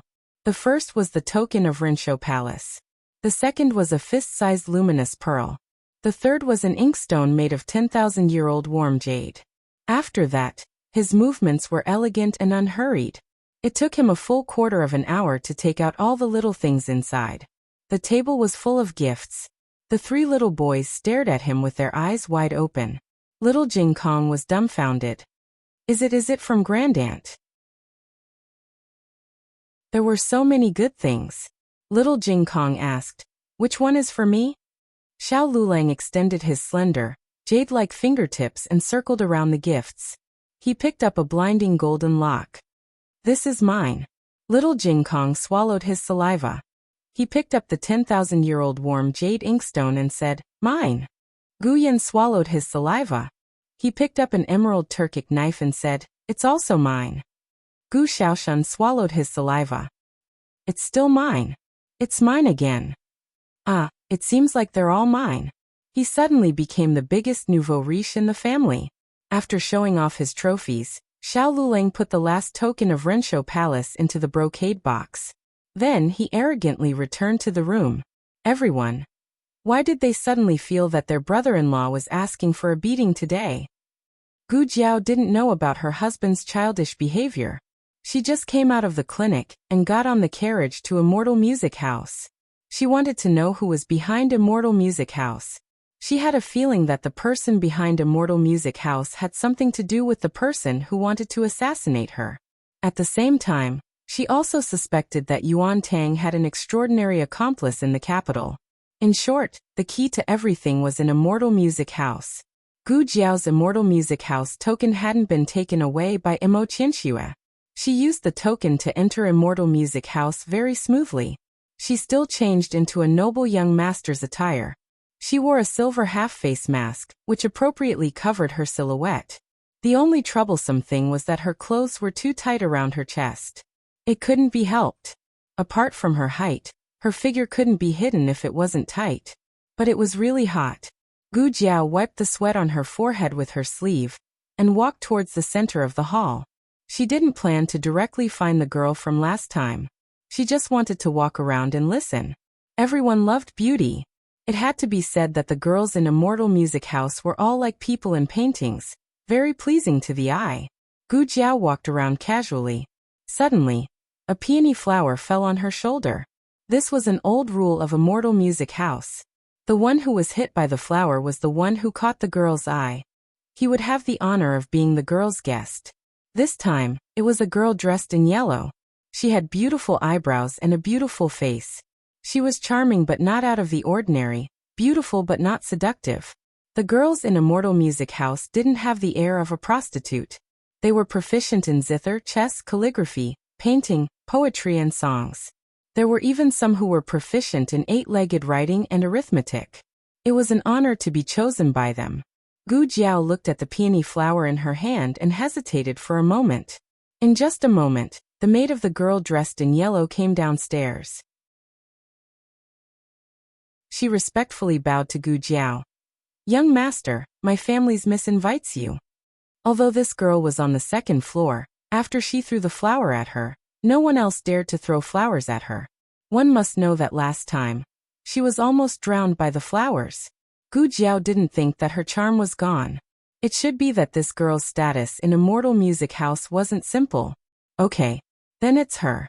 Gu Jiao followed the maid up to the second floor. The girl dressed in yellow held a fan to cover her face. She smiled sweetly at Gu Jiao, turned around and walked into the room. Even when she walked, she exuded an air of immortality. "Young master, please." The maid led Gu Jiao to the front of the girl dressed in yellow's room. This room was at the end of the corridor. Compared to the other rooms, there was an extra door. Sure enough, she had a status. Gu Jiao nodded and stepped inside. The girl dressed in yellow sat in front of the window with her back facing Gu Jiao. She played a song. The sound of the song was mellow, as if she was weeping and complaining. It was like the sound of nature. After the song ended, she covered her face with a folding fan and walked in front of Gu Jiao. She gracefully and gently bowed. "This servant greets the young master. May I ask the young master's name?" Gu Jiao naturally wouldn't talk to her. She was about to take out a small book to write down her answer when suddenly, an ice blue figure wearing a veil rushed in. She pulled Gu Jiao behind her and raised her hand to give the girl dressed in yellow a loud slap. It happened so suddenly that even Gu Jiao, the person involved, was a little confused. When she was pulled behind her, she didn't make a move because she didn't feel the other party's malice towards her. However, she didn't expect the other party to be so arrogant towards the girl dressed in yellow. The girl dressed in yellow was slapped to the side, and a few fingerprints quickly appeared on her cheek. She covered her face and looked at the uninvited guest in the room in disbelief and anger. "Emo Qianxue, you're crazy. You're the crazy one. How dare you touch the person I like?" Emo Qianxue said. She pulled the sachet from the girl's waist and coldly threw it on the ground. "You even used charming fragrance. Hua Xiao, how dare you?" The girl dressed in yellow called Hua Xiao's eyes flashed, and she unconsciously showed fear. Her body retreated slightly. Emo Qianxue said disdainfully, "Humph. For the sake of the owner, I'll spare you this time. If you dare to have any ideas about my people again, I'll scratch your face." After saying that, she grabbed Gu Jiao's wrist and took Gu Jiao out of Hua Xiao's room. Looking at Emo Qianxue's back, Hua Xiao's eyes burst out with resentment. Emo Qianxue directly took Gu Jiao to the third floor. The third floor was as silent and empty as ever. Gu Jiao poked her little shoulder and asked her with her eyes, "Are you the only one living on this floor?" Emo Qianxue said angrily, "There's also the owner." "The owner? Could it be the owner of Xianle House?" Emo Qianxue took Gu Jiao's hand into her room and looked at Gu Jiao fiercely. "Where did that woman touch you?" Gu Jiao shook her head like a rattledrum. Emo Qianxue frowned. "You didn't touch me? Really?" Gu Jiao nodded. Emo Qianxue's expression slightly relaxed and looked at the stool next to the square table. "Sit down." Gu Jiao sat down. "Bring water," Emo Qianxue ordered. "Yes." The little maid brought a basin of cold water. Mo Qianxue personally wrung a towel and went to wipe the sweat on Gu Jiao's forehead. Gu Jiao subconsciously leaned back. Mo Qianxue's hand missed. Don't dodge. Gu Jiao. Mo Qianxue carefully wiped Gu Jiao's forehead. As she wiped, she muttered unhappily. Are you an idiot? Why didn't you come directly to the third floor? No one dares to stop you. I didn't come to find you. Mo Qianxue pursed her lips and explained expressionlessly. I didn't tell you before. Yesterday was my birthday and I went to the lake, so I wasn't in Xianlu house. You don't have to explain to me. Digression, there are no double events this month, so you don't have to keep your monthly tickets until the end of the month. You can vote now. The latest chapter of this book is not finished yet. For more exciting content, please scan the QR code below to download the app. Novels are updated faster and more complete. Millions of novels are free to read. Novels with content that can't be found online are all available here.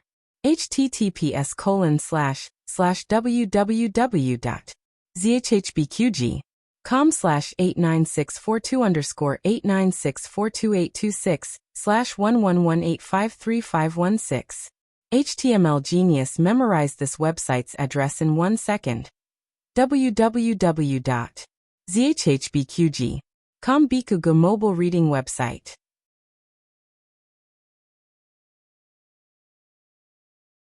Chapter 324. The latest chapter of this book is not finished yet.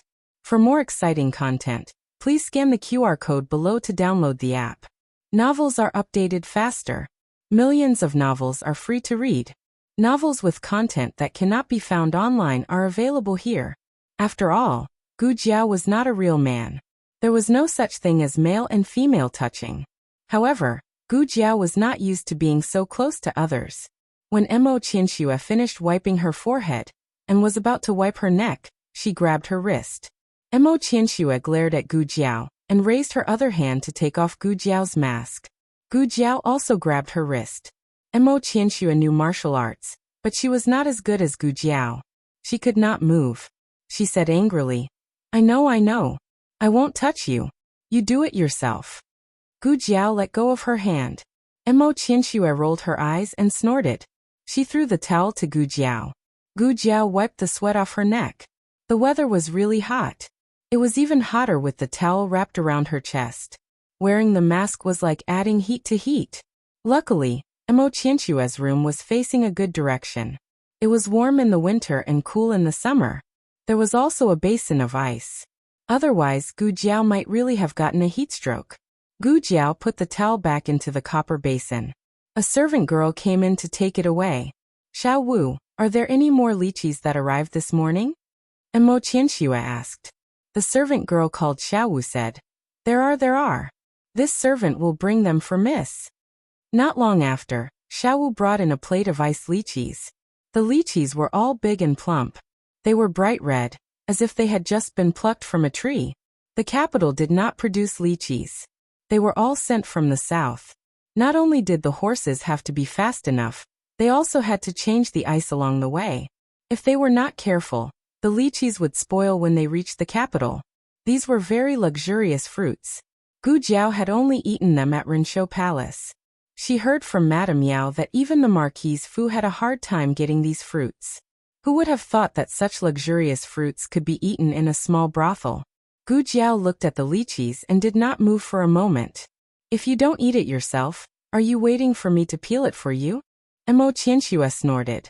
Her slender fingers picked up the biggest and reddest lychee, peeled it and fed it to Gu Jiao. The peeled lychee was big and round, white and bouncy. It looked especially fresh and juicy. Eat it yourself, Gu Jiao said with her eyes. Humph. Mo Qianxue rolled her eyes. I'd rather throw something away than take it back. Sigh, what's more, I can't get along with the fruit. Gu Jiao reluctantly took it and put it into her mouth.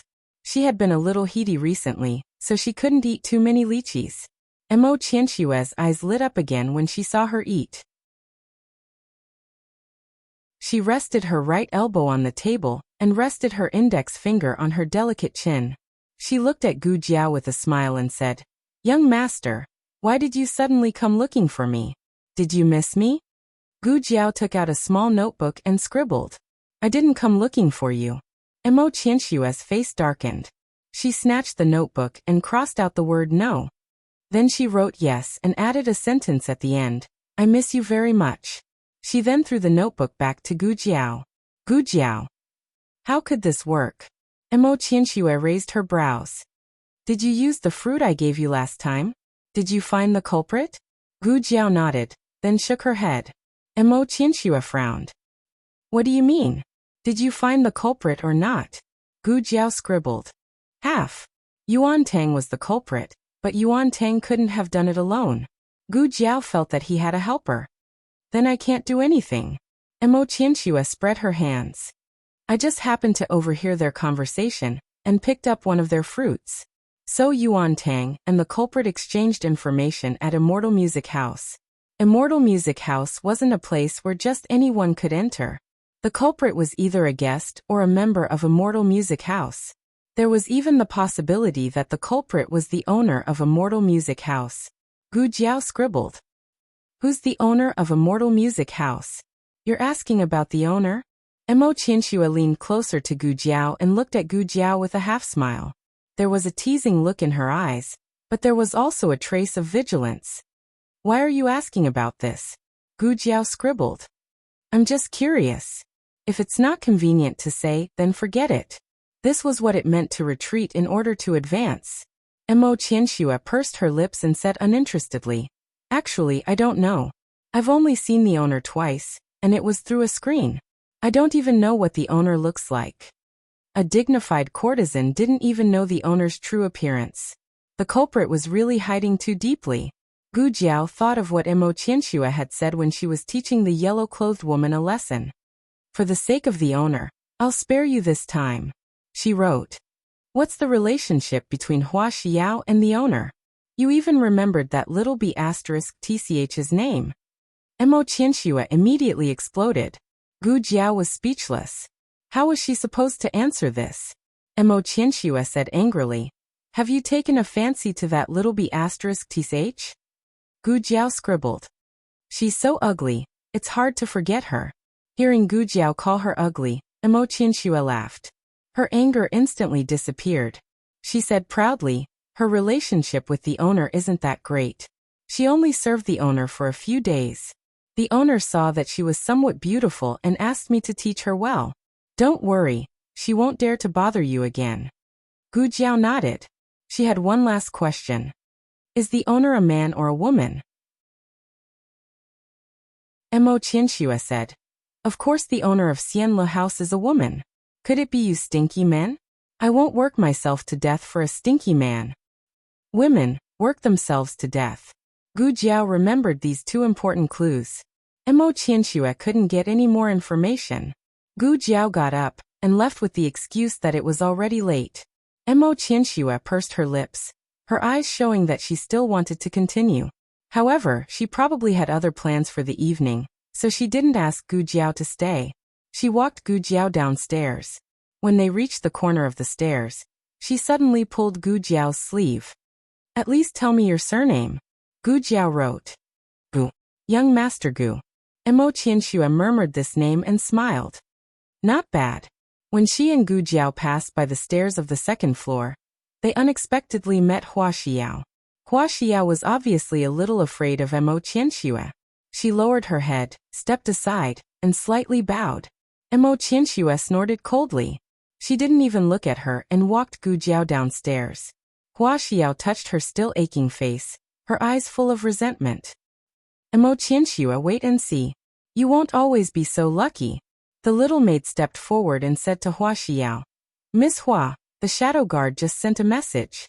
The owner is back. Hua Xiao's eyes lit up. I'll go and pick up the owner. The little maid said embarrassedly. No, the shadow guard said to let Miss Qianxue pick her up. Hua Xiao clenched her fingers and looked at Mo Qianxue, who was smiling and bowing to Gu Jiao at the door of Xianle House. She was so angry that she stomped her foot. Mo Qianxue, everything is Mo Qianxue. After coming out of Xianle House, Gu Jiao went straight back to Baishui Alley. It was late at night. Every house in the alley was closed. Lanterns were hung under the porch. The weak candlelight illuminated the long path with a dim yellow color. Gu Jiao came to the door of the house and found a little boy sitting on the threshold pitifully. Although he didn't say anything, she could feel that his little body was shrouded in a huge grievance. Gu Jiao walked forward and whispered, "Jing Kong." Hearing the familiar voice, little Jing Kong suddenly raised his head and ran to Gu Jiao. "Jiao Jiao." Gu Jiao bent down so that the little boy could jump into her arms. Little Jing Kong jumped into her arms and grabbed her clothes. He curled his lips in grievance. "Jiao Jiao. What's wrong?" Gu Jiao picked up the little boy. Little Jing Kong's little mouth twitched. "Great Aunt doesn't like me anymore." Gu Jiao found it funny and asked, "Why doesn't Great Aunt like you anymore? Who told you that?" Little Jing Kong snorted. "Brother-in-law." Gu Jiao said, "He said that Great Aunt doesn't like you anymore." Little Jing Kong shook his head. Gu Jiao asked again, "Then how do you know that Great Aunt doesn't like you anymore?" Little Jing Kong said with grievance, "Great Aunt gave brother-in-law a lot of things, but she didn't give me so many things. Am I still the little boy that Great Aunt loves the most?" He emphasized the word little boy, because he didn't want to take Gu Jiao out. In his heart, Great Aunt could treat Jiao Jiao the best. He wouldn't be jealous of Jiao Jiao. Gu Jiao smiled. "But when Great Aunt gave you things in the past, brother-in-law didn't give you anything either." Little Jing Kong thought about it seriously. That seemed to be the case. So Great Aunt didn't give brother-in-law more things on purpose. She just made up for all the things that she didn't give him before? Thinking of this, he felt better in his heart. But he still wanted to take this opportunity to ask for a kiss. He drooped his little head. "But I'm still a little hurt." Where did he learn to say such adult words? New words came out of his mouth again, which made Gu Jiao feel that it was novel and cute. Gu Jiao gave him a kiss. Little Jing Kong was completely satisfied. He covered his little face and quickly ran back to the room to find a veil. Gu Jiao walked through the front yard and entered the central room. When she was about to go back to the west room, she looked up and saw that the door of the study was open. An oil lamp was lit inside, and Xiao Lulang was reading hard under the oil lamp. The door of the study was usually not open like this, especially when Xiao Lulang was reading. At this time, from the door frame to the threshold, every inch of the room seemed to silently reveal a sense of "come in, come in." Gu Jiao stepped into the room. The study was clean and tidy as usual. Facing the door was Xiao Liulang's desk.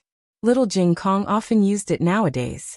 Half of the space on the desk was occupied by little Jing Kong's books, ink and paper. The other half belonged to Xiao Lulang. An exquisite wooden brocade box was placed in the most conspicuous position. Xiao Liulang's chair was facing the door. He didn't look up, as if he was immersed in the sea of arithmetic questions. Since he got the Yin Kingdom's advanced mathematics book, he took time to study and research every night. Gu Jiao didn't find it strange. It was still strange. The atmosphere was a little strange. The chair opposite him was also placed. It seemed to be waiting for someone to sit down. Gu Jiao came to the chair opposite the desk and sat down. "I heard that you went to the palace today?" Xiao Lulang said seriously. "Yes, I went to see Grand Aunt." The box was placed just right. Gu Jiao could reach it with her hand. She pointed at the box. "This is from Grand Aunt?" "Yes." Xiao Lulang nodded seriously. "You can take a look." His eyes said silently. This time, it wasn't to show off. It was to share his gains and joy. He wanted to do this on the way back. He didn't know what kind of emotion it was, but he just wanted to tell her about it. "Let me see," she said.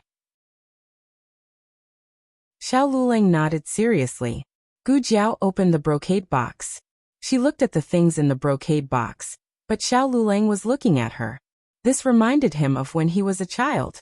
When his article was praised by the headmaster, he would take the article to the princess mansion and couldn't wait to tell Princess Xinyang. When Princess Xinyang read his article and the headmaster's comments, he would be excited and nervous. Just like now. Why was it? Did he care? "It's more than I thought." Gu Jiao thought that Grand Aunt was really just making up for the gifts that she didn't give before, but she didn't expect that there were more. No wonder little Jing Kong was so jealous. But there must be other reasons. There must be a misunderstanding between Grandaunt and him. Now it seemed that the misunderstanding was cleared. Gu Jiao smiled and looked at him. Grandaunt loves you very much. Xiao Lulang suppressed the smile on his lips and said indifferently, for you. Which one is for me? Gu Jiao looked at the box of valuable things and asked. All for you, Xiao Lulang said. Gu Jiao opened her eyes wide. So much? Xiao Lulang saw the surprise in her eyes and smiled again. He took out a money bag and handed it to her. And this month's expenses. Wow, she was rich. Gu Jiao blinked and looked at the money bag and the things in the box. She couldn't believe it for a moment. Xiao Lulang looked at her deeply. Her mouth was open and her face was full of confusion. His gaze was attracted to her, and he couldn't help but get closer to her. He looked at the face that was slowly enlarging in front of his eyes, and his heart started to beat fast. The world seemed to be quiet, and only the sound of his heart beating like a drum could be heard. Sister, you're here. Gu Xiaoshan suddenly ran in. The main reason was that the door was open. He didn't expect Xiao Lulang to steal a kiss from his sister at this time. Of course, he came fast enough and Xiao Lulang didn't kiss her. He sat back in the chair and put a huge distance between him and Gu Jiao. Gu Xiaoshan scratched his head. I think I saw something, but I also didn't see anything. I don't care. Business is more important. Brother-in-law. He greeted Xiao Lulang. Xiao Liulang's eyes were full of resentment. Gu Xiaoshan. Gu Xiaoshan came to find Gu Jiao to help him fix his knife. He had another knife that had its handle off, and he couldn't fix it himself. Okay, I'll go take a look. Gu Jiao nodded and put the household expenses into the box. She took the box and walked out of the study with Gu Xiaoshan. Xiao Lulang leaned weakly against the back of the chair. He was a little disappointed. But he didn't know what he was disappointed about. At night, the whole family went to sleep. Xiao Lulang rubbed his sore eyes and closed the book. After putting it back on the bookshelf, he planned to go to sleep. When he came to the living room, he saw a figure enjoying the cool air on a new swing in the front yard. Gu Jiao's mosquito coils were on the side of the swing. Upon seeing Xiao Lulang come out, the tiny figure on the swing suddenly stopped. She walked down the swing and came in front of Xiao Lulang. Are you done?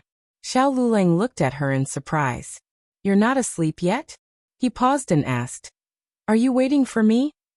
Yes. Gu Jiao nodded and looked at him with a pair of clear eyes. He had seen how cold these eyes were to other people, but at this time, they were obedient and bright. Her eyes reflected the candlelight in the corridor, and also reflected his startled expression. You. He opened his mouth. The two of them were a little close, and his heart beat violently again. Gu Jiao stood on tiptoe.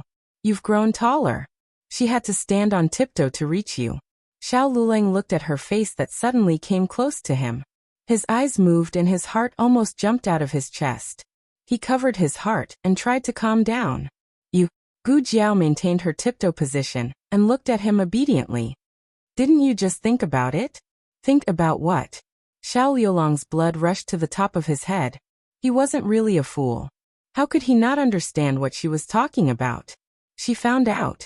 How did she find out? She pretended as if nothing had happened and didn't let Gu Xiaoshan notice anything strange. Gu Jiao tilted her little head.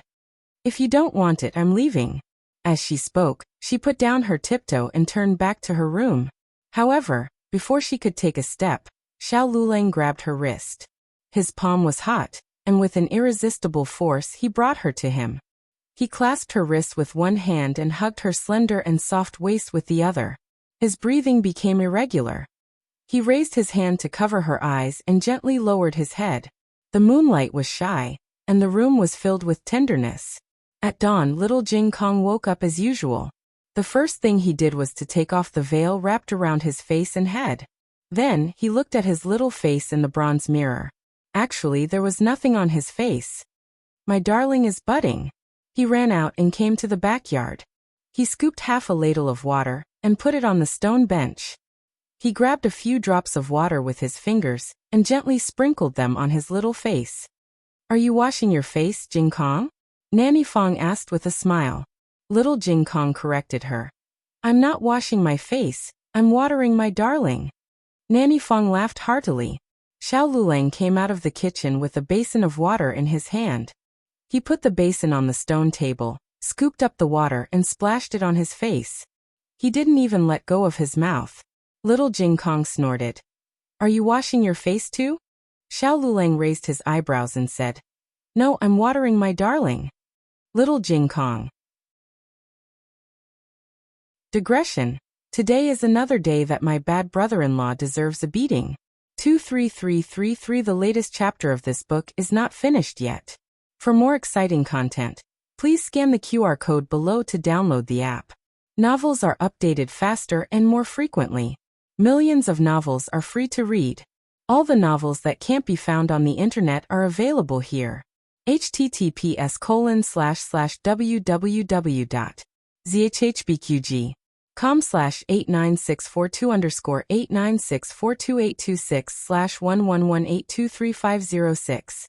HTML Genius memorized the website address in 1 second. www.zhhbqg.com Bikugo mobile reading website.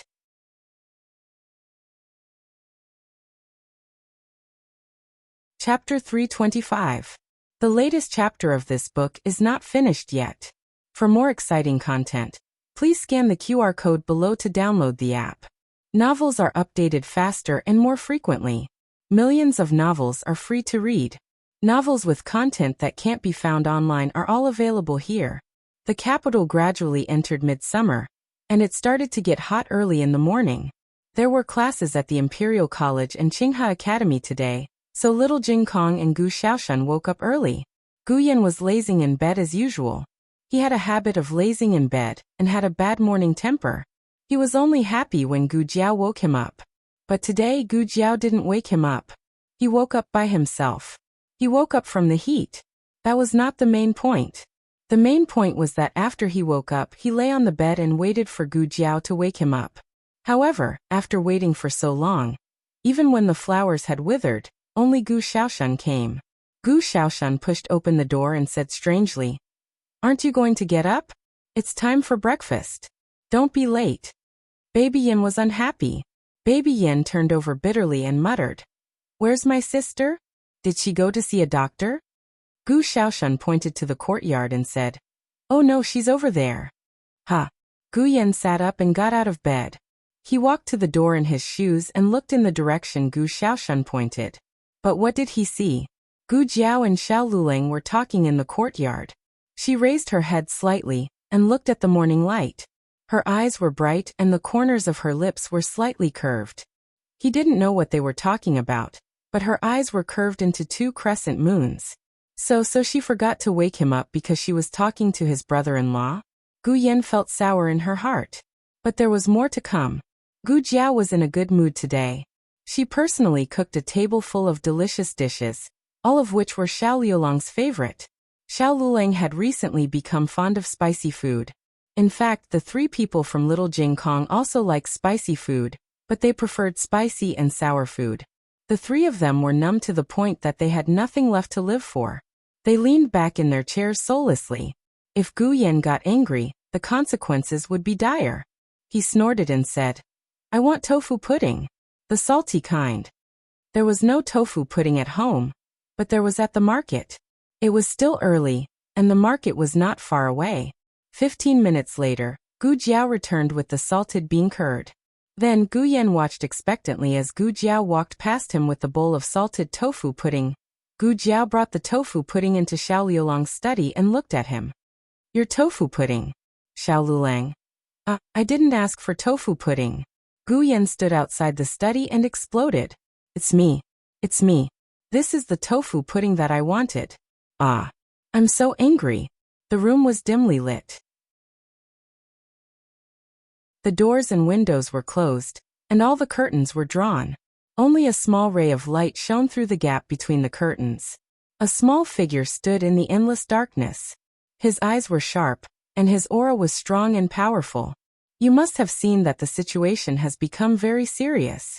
The enemy is very powerful and has already taken away half of our country. Do you still want to continue fighting with me? The small figure said in a deep voice. Opposite him, a tall and slender figure stood against the light. His aura was not weak either. This narrow space seemed to be filled with endless coldness and killing intent. "What do you want to do?" he asked. The small figure said, "Naturally, you and I have to put aside our prejudice for the time being and join hands to defeat the enemy. Otherwise, in a few days, you and I will no longer have a place in her heart." He nodded. "Okay, I promise you. Words are no proof. Let's make a contract." After the small figure finished speaking, he took out a pen and paper and wrote a contract. He also took out the ink pad that he had prepared earlier. "Sign and mark." The other party signed. The small figure looked at his signature, and his hair stood on end. He suddenly raised his voice. "Why is your handwriting still so ugly?" Gu Yan coughed softly and said, "So what if it's ugly? Do you want to form an alliance?" Little Jing Kong thought for a while and nodded seriously. Yes. The two little love rivals who fought from the countryside to the capital finally put aside their prejudice under Xiao Liulong's repeated provocations and formed an alliance against his brother-in-law. After breakfast, Gu Jiao sent little Jing Kong to the Imperial College. Gu Yan and Gu Xiaoshan went to the Qinghe Academy. Xiao Lulang went to the Hanlin Academy. After the morning court, Grand Tutor Zhuang met Royal Prince and on the way and sent him to the Hanlin Academy. Coincidentally, Grand Tutor Zhuang's carriage bumped into Xiao Lulang outside the gate of the Hanlin Academy. Although Grand Tutor Zhuang didn't get out of the carriage, Royal Princeton did. The carriage driver opened the curtain and Xiao Lulang and the officials who were about to enter the Hanlin Academy all saw him. Everyone bowed to him. Xiao Lulang also cupped his hands and bowed. Attendant Yang had been recuperating at home for a long time. Today he finally came to work. When he heard the movement at the door, he hurriedly put down his work and rushed to greet Grand Tutor Zhuang. Grand Tutor Zhuang was a prominent figure among the civil officials. In the imperial court, many people responded to his call. Officials like Attendant Yang usually didn't see him. Today was an honor. Attendant Yang didn't want to let go of such an opportunity to please Grand Tutor Zhuang. Grand Tutor Zhuang. He bowed deeply. Out of the corner of his eye, he glanced at Xiao Lulang. He was secretly happy. This way, even the heavens were helping him. Attendant Yang straightened his back and ordered Xiao Lulang, "The Hanlin Academy's library hasn't been checked in a while. Go and check the books inside today. The list is with me. Go get it in a moment. After you're done, you can go and take it." Who didn't know that the library of the Hanlin Academy was larger than the library of the tribute compound? Even if several Hanlin officials worked together, they might not be able to finish organizing it in a day. This was purely looking for trouble with Xiao Lulang. Attendant Yang thought that Xiao Lulang would be like before, and let him make things difficult for him. Unexpectedly, Xiao Lulang didn't even bat an eyelid. He said indifferently, "I have a class at the Hanlin Academy today. Why don't Attendant Yang find someone else to organize the library?" Attendant Yang was stunned when he heard this. "What do you mean? What did this kid mean? He had openly disobeyed his orders in front of so many people, wasn't he?" Attendant Yang's eyes flashed. "The class at the academy. There will be someone else to teach it for you." Xiao Lulang asked indifferently, "Oh, who is free to teach it for me?" It's better to leave teaching to the truly capable Hanlin officials. As Attendant Yang spoke, he looked at Royal Princeton. "I wonder if Editor Zhuang is free today." Royal Princeton thought for a moment. "I don't have anything else to do today." Attendant Yang smiled. Then, Xiao Lulang interrupted Attendant Yang and looked at Royal Princeton. "Since Editor Zhuang is free, why don't you let Editor Zhuang organize the library?" Attendant Yang said that you can't go off duty until you're done. Editor Zhuang needs to be fast. "You." Attendant Yang was so angry that he choked. This kid didn't want to live anymore. He dared to order Royal Prince and to do things in front of Grand Tutor Zhuang? Xiao Lulang looked at Grand Tutor Zhuang in the carriage fearlessly. "Grand Tutor Zhuang, you don't have any objections, right?" Attendant Yang almost peed in his pants. Did Xiao Lulang eat a bear's heart or a leopard's guts? How dare he speak to Grand Tutor Zhuang like this? Who did he think he was? With His Majesty backing him up, he was so arrogant. Didn't he know that Grand Tutor Zhuang was on the Empress Dowager's side? Attendant Yang broke out in a cold sweat. He was afraid that Grand Tutor Zhuang would vent his anger on him. A cold light flashed in Grand Tutor Zhuang's eyes. Xiao Lulang raised his eyebrows and said, "If you have any objections, you can speak to the Empress Dowager. This official will leave first." After speaking, he entered the Hanlin Academy without looking back. The crowd naturally did not know what medicine Xiao Lulang had taken today to be so arrogant. Only Grand Tutor Zhuang knew where Xiao Liulang's confidence came from. Xiao Lulang was just short of saying, "I can't beat you, but my lord can." Grand Tutor Zhuang was so angry that he suffered internal injuries.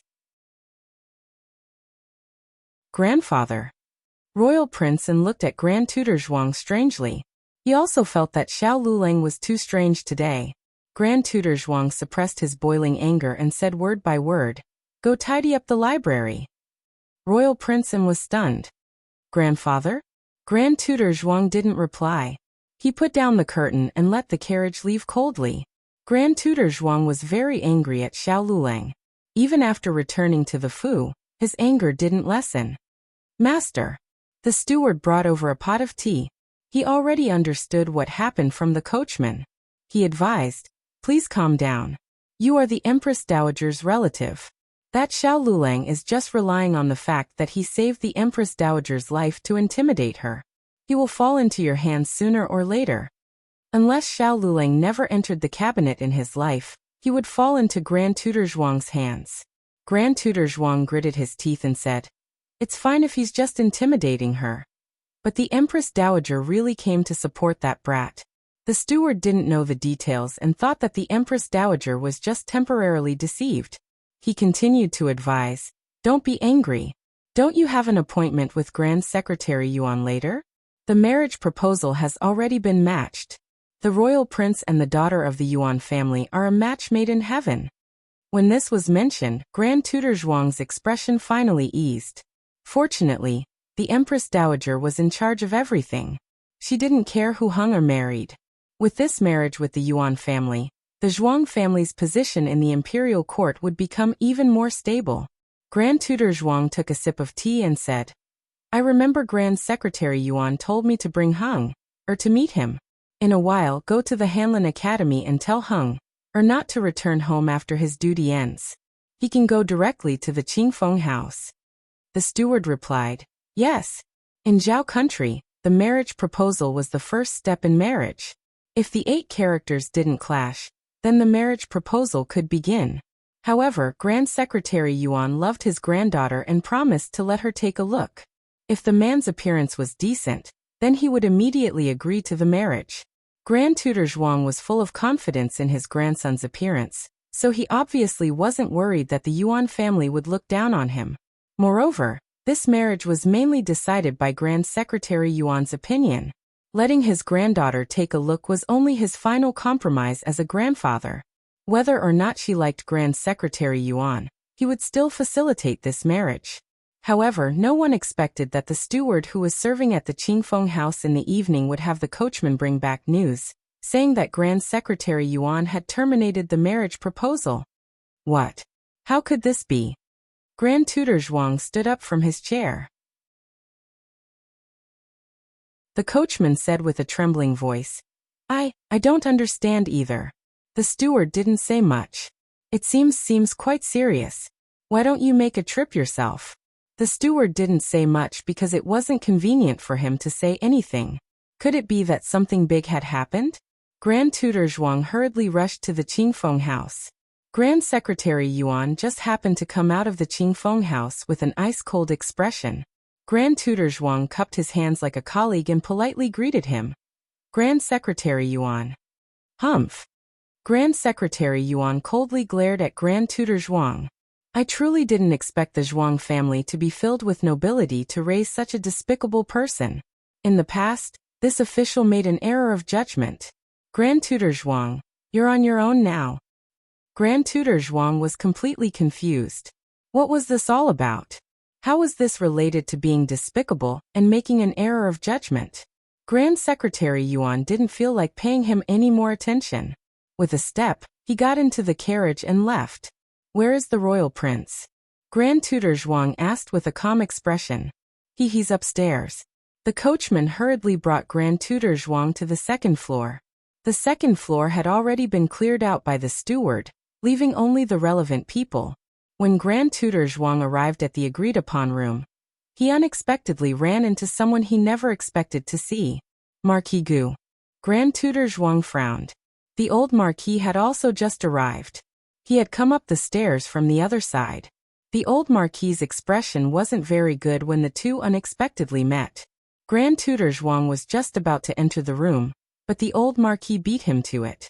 Grand Tutor Zhuang's brows furrowed even tighter. It was one thing for Grand Secretary Yuan to throw him a cold tantrum, but why was even a Marquis who had resigned from an official position treating him with such disdain? Could it be that his position as a powerful Grand Tutor had been for nothing? Very quickly, Grand Tutor Zhuang understood why the old Marquis was acting this way. In the messy room, Royal Prince knelt on the ground with his clothes disheveled. There was blood on his thigh and a blood-stained dagger was thrown on the ground.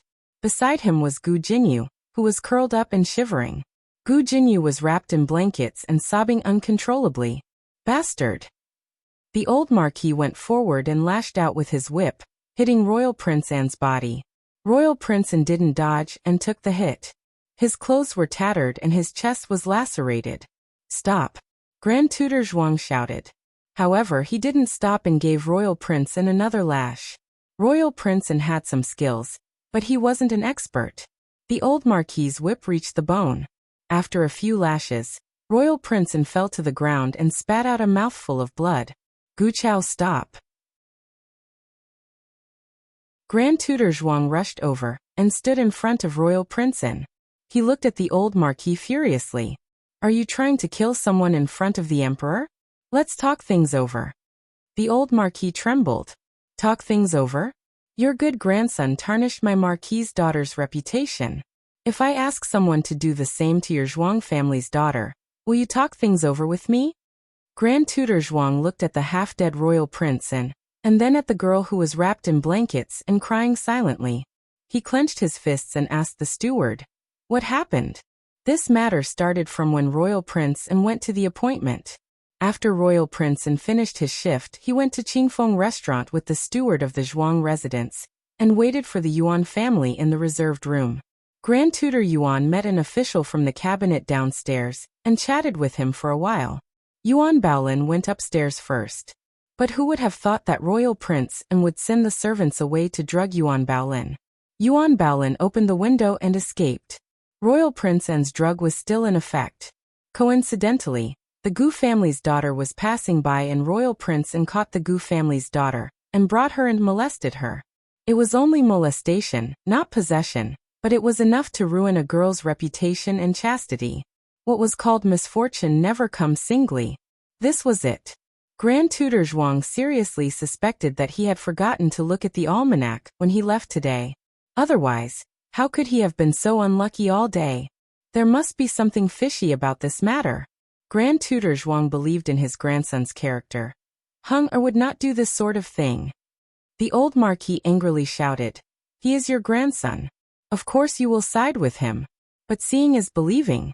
My Marquis's Manor's good daughter has been ruined by your Zhuang family's little bastard. Whether or not the old Marquis doted on Gu Jinyu was one matter, but if someone dared to bully Marquis Ding An's manor, that was another matter.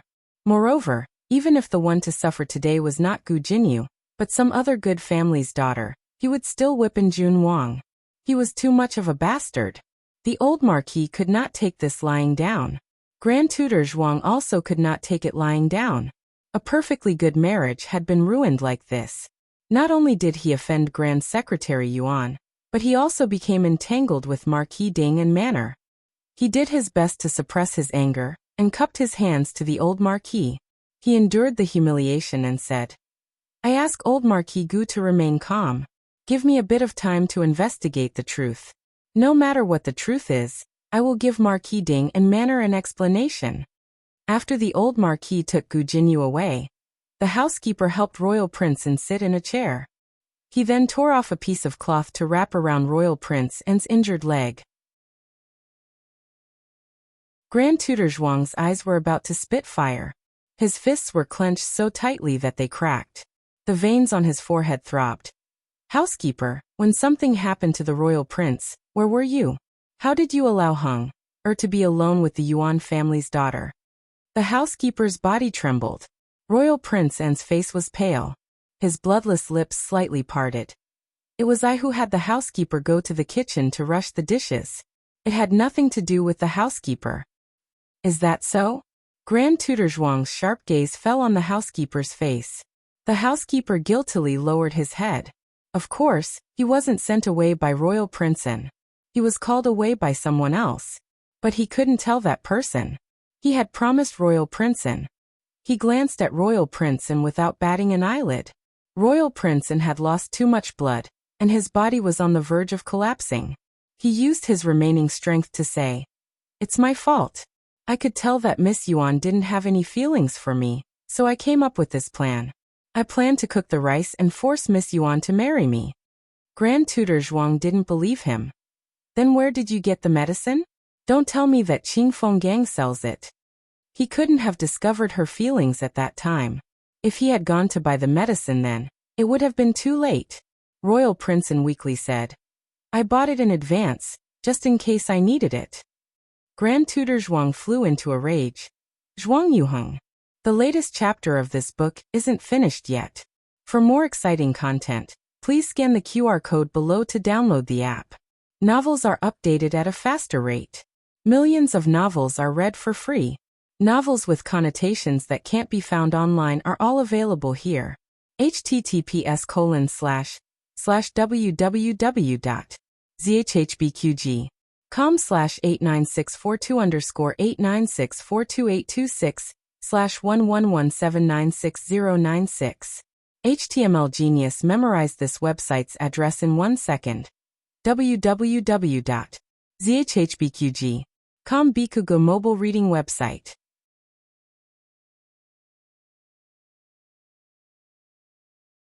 Chapter 326. The latest chapter of this book is not finished yet. For more exciting content, please scan the QR code below to download the app. Novels are updated faster and more frequently. Millions of novels are free to read. Novels with a deeper meaning that can't be found online are all available here. Royal Prince An fainted due to his severe injuries. Grand Tutor Zhuang was so angry and anxious that he almost fainted. Royal Prince An was his grandson, and he couldn't just leave him here. No matter how angry Grand Tutor Zhuang was, he had to bring Royal Prince An back to the mansion first. The steward hurriedly brought the mansion doctor to treat Royal Prince An's wounds. The medicine in Royal Prince An's body had already worn off. He was unconscious mainly because of the excessive blood loss from the wound on his thigh. He injured his left leg a few days ago and now his right leg is injured. This is really... The mansion doctor didn't know what to say. Royal Prince An probably didn't even suffer such a serious injury when he was a hostage in the Chen Kingdom. What was he doing every day? Basins of bloody water were brought out of the house by the servants. The entire courtyard seemed to be filled with the strong smell of blood. Grand Tutor Zhuang couldn't wait any longer outside the door. He walked in and asked in a low voice, "How is it?" "Sigh." The mansion doctor cleaned Royal Prince An's wounds as he said, "This stab is too deep. It's so deep that the bone can be seen. I'm afraid it won't be easy to heal. The weather is so hot. On such a hot day, the slightest carelessness could cause the wound to become inflamed. Even if one was careful enough, there was no guarantee that nothing would go wrong. It was too chaotic just now." Grand Tutor Zhuang forgot to ask if the stab was from the Yuan family's daughter or Gu Jinyu. But so what if he asked? Could he still blame them? Naturally, he had no right to do so. Grand Tutor Zhuang ordered the manners doctor to treat Royal Prince, and while he himself left the room, he called his trusted subordinates and asked them to investigate the Cool Breeze Gang's activities today, and whether there were any suspicious people. His trusted subordinate asked, "Master, do you still suspect that someone else did this?" Grand Tutor Zhuang said, "Humph, I raised my own grandson. How can I not know his personality? He won't be so muddle-headed. Moreover, it's fine if he admits that he fell into a trap. But he's anxious to take the blame. He's clearly protecting the person in the dark." His trusted subordinate didn't understand. "Master, you're saying that the royal prince fell into someone's trap, but is unwilling to reveal the culprit? Who is this person to the Duke?" "I'm only guessing, I don't have any proof. Alright, you go investigate. Find out who that cabinet official Grand Secretary Yuan met at the entrance of the Cool Breeze Inn today as well. Even though Grand Tutor Zhuang didn't believe that Grand Secretary Yuan would scheme to harm his own granddaughter, the timing of that official's appearance was just too coincidental. If it wasn't for him stopping Grand Secretary Yuan family's young lady wouldn't have been left alone, and there wouldn't have been so many incidents later on. Right, where is Wu Yang? I remember that he's Hung Er's personal bodyguard. Grand Tutor Zhuang said, call him over. Wu Yang was really wronged. He had taken a few days off to attend the wedding of one of his brothers in the underworld. He knew nothing about Royal Prince, and Grand Tutor Zhuang didn't get any clues from him, but he still charged him with the crime of failing to protect his master and punished him with 50 strokes of the cane. After the trusted imperial bodyguard investigated Cool Breeze restaurant, he returned to report to Grand Tutor Zhuang. We didn't find anyone suspicious. That cabinet official is Vice Minister Su. This subordinate has already investigated. His chance encounter with Grand Secretary Yuan was truly a coincidence. The cabinet official's degree of suspicion wasn't high. After all, the cabinet was controlled by Grand Tutor Zhuang himself. Normal people wouldn't be able to mobilize them. Grand Tutor Zhuang pondered for a moment before asking, why did the Gu family's young lady appear at the Cool Breeze Inn? The bodyguard said, the young ladies of the female school often gather at the Cool Breeze Inn. Second young lady and third young lady are also here today. However, they don't seem to know about the Duke's matters. Grand Tutor Zhuang said, call them over. Yes. Not long after, Zhuang Yueshi and Zhuang Mengdai were called into Grand Tutor Zhuang's room. Grand Tutor Zhuang looked at the two with a heavy expression. Why did you go to the Cool Breeze Inn today? To play. Zhuang Mengdai said. Recently, the Cool Breeze Inn has released a new song. It's played every day. We've been listening to it for several days. Today is the last song. Zhuang Mengdai was the worst at lying. Zhuang Yueshi lowered her eyes and didn't speak. Grand Tutor Zhuang glanced at the two and asked them to leave. Grand Tutor Zhuang frowned deeply. Everything seemed to be fine. Could it be that Zhuang Yuheng was the one who made the decision? After the two sisters left Grand Tutor Zhuang's courtyard, Zhuang Yueshi said to Zhuang Mengdai, you go back first. I'll go see my brother. What's wrong with my brother? Duken's injury was kept a secret. Even Zhuang Mengdai didn't know about it. Zhuang Yueshi said, nothing. I have a question that I don't know how to solve. I want to ask my brother for advice. Do you want to come with me? Hearing that it was a question for advice, Zhuang Mengdai lost her interest. Although she liked her brother, she was more afraid of doing questions. I'm a little dizzy. I might have a heat stroke. I'll go back to my room to rest. You can do the question yourself. After saying that, Zhuang Mengdai ran away. Zhuang Yueshi went to Duke N's courtyard. The servants were surprised to see her coming. You can leave, she ordered softly. But master has ordered. A young maidservant whispered. Another servant girl pulled her sleeve and said to Zhuang Yueshi, yes, we will leave now. The two of them made way. Zhuang Yueshi walked into the courtyard and came to Duke N's bedroom. The doctor had finished treating his injury and went to the small kitchen to boil medicine for him. Only a personal servant stayed by the bed. You can leave too, Zhuang Yueshi ordered. The servant didn't dare to move. Zhuang Yueshi could order the two servant girls to guard the door, but she couldn't order the personal servant of Duken. On the bed, Duken slowly opened his eyes and said weakly, you can leave. Yes. The servant left respectfully. Without anyone else, Zhuang Yueshi rushed to the bed and grabbed her brother's hand worriedly. Brother. Duken used his fingers to support his body and lay on his side. He raised his other hand and gave her a slap. This slap used all his strength. After the slap, he lay on the bed and spat out blood. Zhuang Yueshi was stunned. She looked at Duken in disbelief. Brother. Duken didn't have the strength to slap her a second time. He used his elbow to support his body and stared at her angrily. Why did you do this? Big brother knows. Big brother knows everything. Zhuang Yueshi looked at Duken in panic. She wanted to refute, but she didn't know where to start. Duke N's eyes were filled with pain and disappointment. If I didn't ask the butler who sent him away, I wouldn't know that my own sister did such a vicious and dirty thing. How did Miss Yuan offend you? Why did you scheme against her? Brother. Zhuang Yueshi was so panicked that her whole body was trembling. Big drops of tears rolled down her cheeks. Her mind was in a mess. She could not even answer the question. I never thought of hurting you. Don't you feel guilty about Miss Yuan? Dukin was disappointed. This was his sister. You even implicated the daughter of Gu family. Are you satisfied now? Zhuang Yueshi choked. I didn't want to implicate Gu Jinyu. I didn't know that she would suddenly appear. Yuan Baolin. Yuan Baolin is just a Taoist nun. She doesn't deserve brother. Dukin said coldly. Then find someone to defile her. I didn't. I just wanted to scare her, so that she doesn't have the right to marry you anymore. Zhuang Yueshi called the butler out. It wasn't just to send him away. She wanted the butler to lure Dukin out. Dukin noticed that something was wrong with the butler's expression. He immediately returned to the room and found that the daughter of Yuan family was drugged. She was being pestered by a strange man. He walked over and chased the man away, but because he touched the man's clothes, he was also drugged. Leave now, he shouted. The daughter of Yuan family jumped out of the window.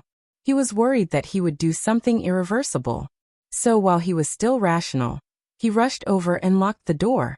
But no one expected Gu Jinyu to pass by. Gu Jinyu didn't know what happened. Seeing that his expression wasn't right, she went into the room to ask him what happened. His rationality had collapsed. In a daze, he heard Gu Jinyu's cries. He pulled out the dagger at his waist and stabbed himself in the thigh. At this moment, Grand Secretary Yuan finished talking with his colleagues and came up for the appointment. Grand Secretary Yuan had seen him and Gu Jinyu in disheveled clothes, and then he had seen the mess in the room. Only young lady Yuan was nowhere to be seen. He had no idea what Grand Secretary Yuan was thinking, but Grand Secretary Yuan had left in a huff. This marriage was called off. Dukin laughed at himself. She doesn't have the right to marry me. Then who does? No one had the right. Brother was the best. He was the most outstanding man in the world. None of them were worthy of brother. But Zhuang Yueshi didn't dare to say these words. She could feel that brother was really angry. Brother might not want her anymore. She knelt down and grabbed Dukin's wrist. She sobbed. Brother, don't you already have someone in your heart? I know that brother isn't willing to marry her. Dukin was in a daze for a moment. Zhuang Yueshi cried. Brother, I'm wrong. I won't dare to do it again. Please forgive me. Get out. Dukin lay down in a daze. He didn't pull back his arm. He didn't have the strength. It didn't matter. I don't want to see you now. Brother. Zhuang Yueshi panicked. She had never been so scared. Her tears fell like a broken string of pearls. Get out. Dukin turned his back to her. He closed his eyes and didn't talk to her anymore. After Grand Secretary Yuan came out of Qingfeng brothel, he started to look for his granddaughter. He didn't find her nearby. He thought that his granddaughter went back and rushed back to the Grand Secretary's residence.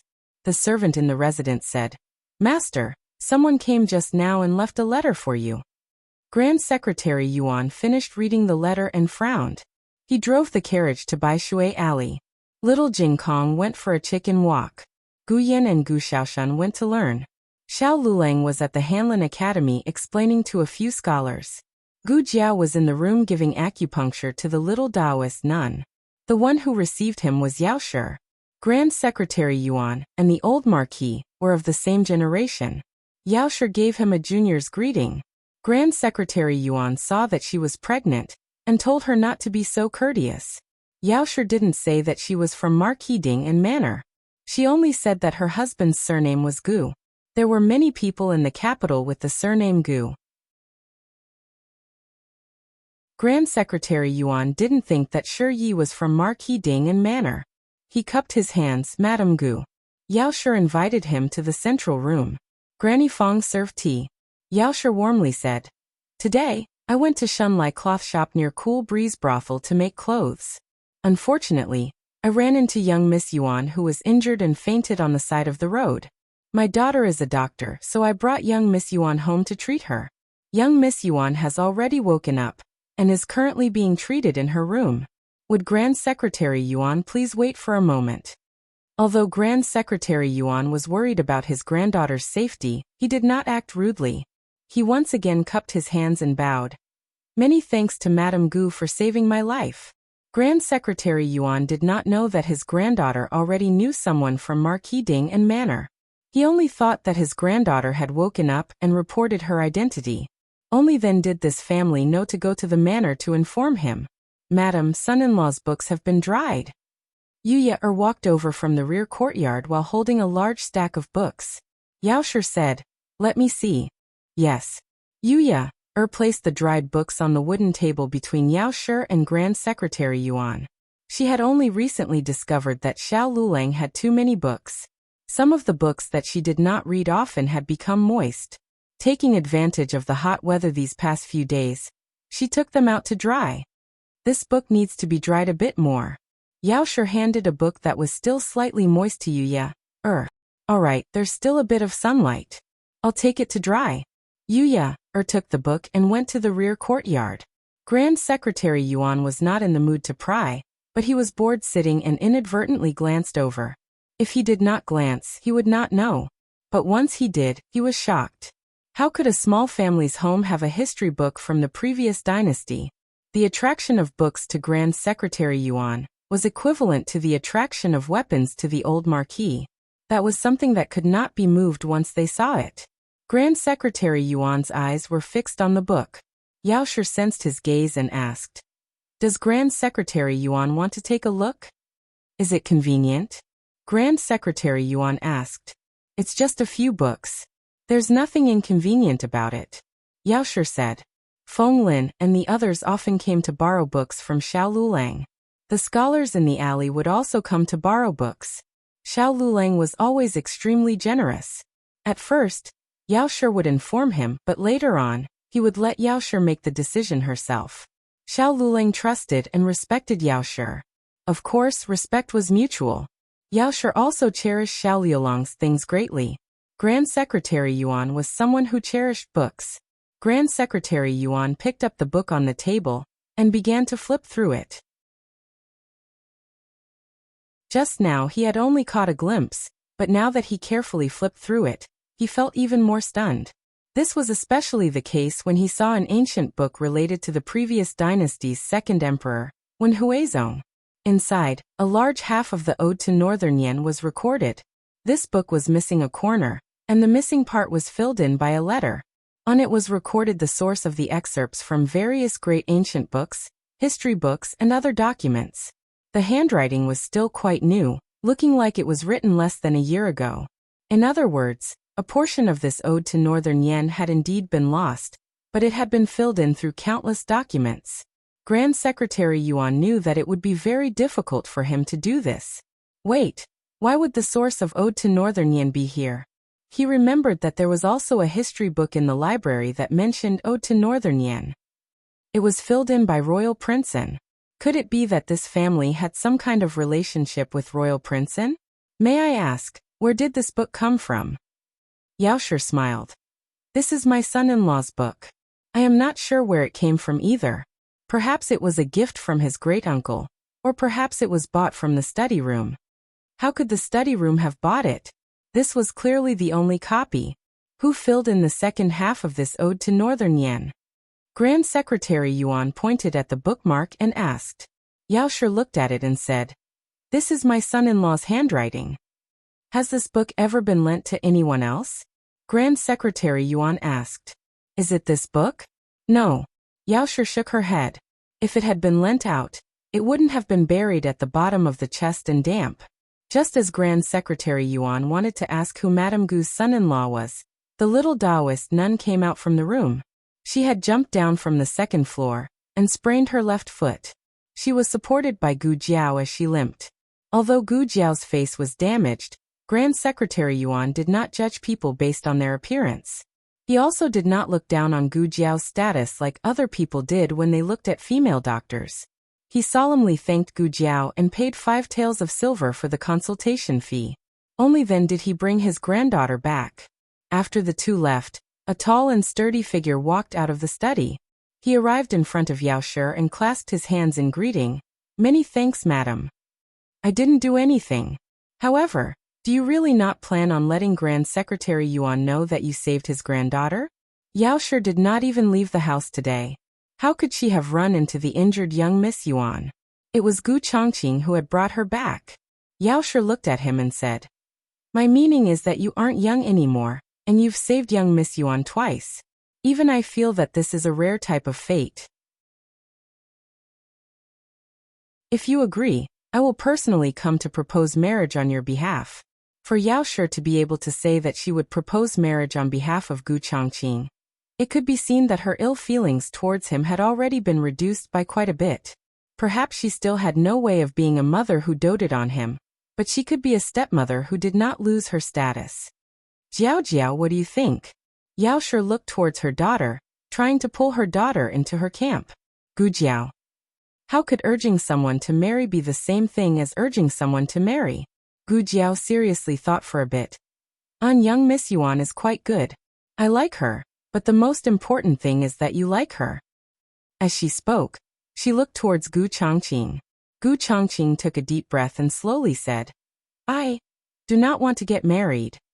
He did not have any thoughts of getting married. His grandfather and grandmother appeared to be united, but were actually divided. His father and mother also did not have any feelings for each other.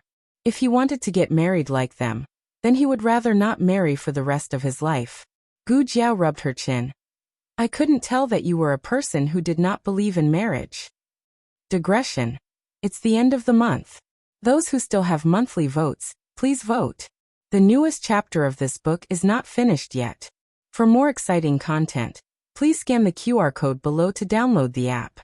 Novels are updated even faster. Millions of novels are free to read. Novels with content that cannot be found online are all available here. https://www.zhhbqg.com/89642_8964226/111769044. HTML Genius memorized this website's address in 1 second. www.zhhbqg.com Bikugo mobile reading website.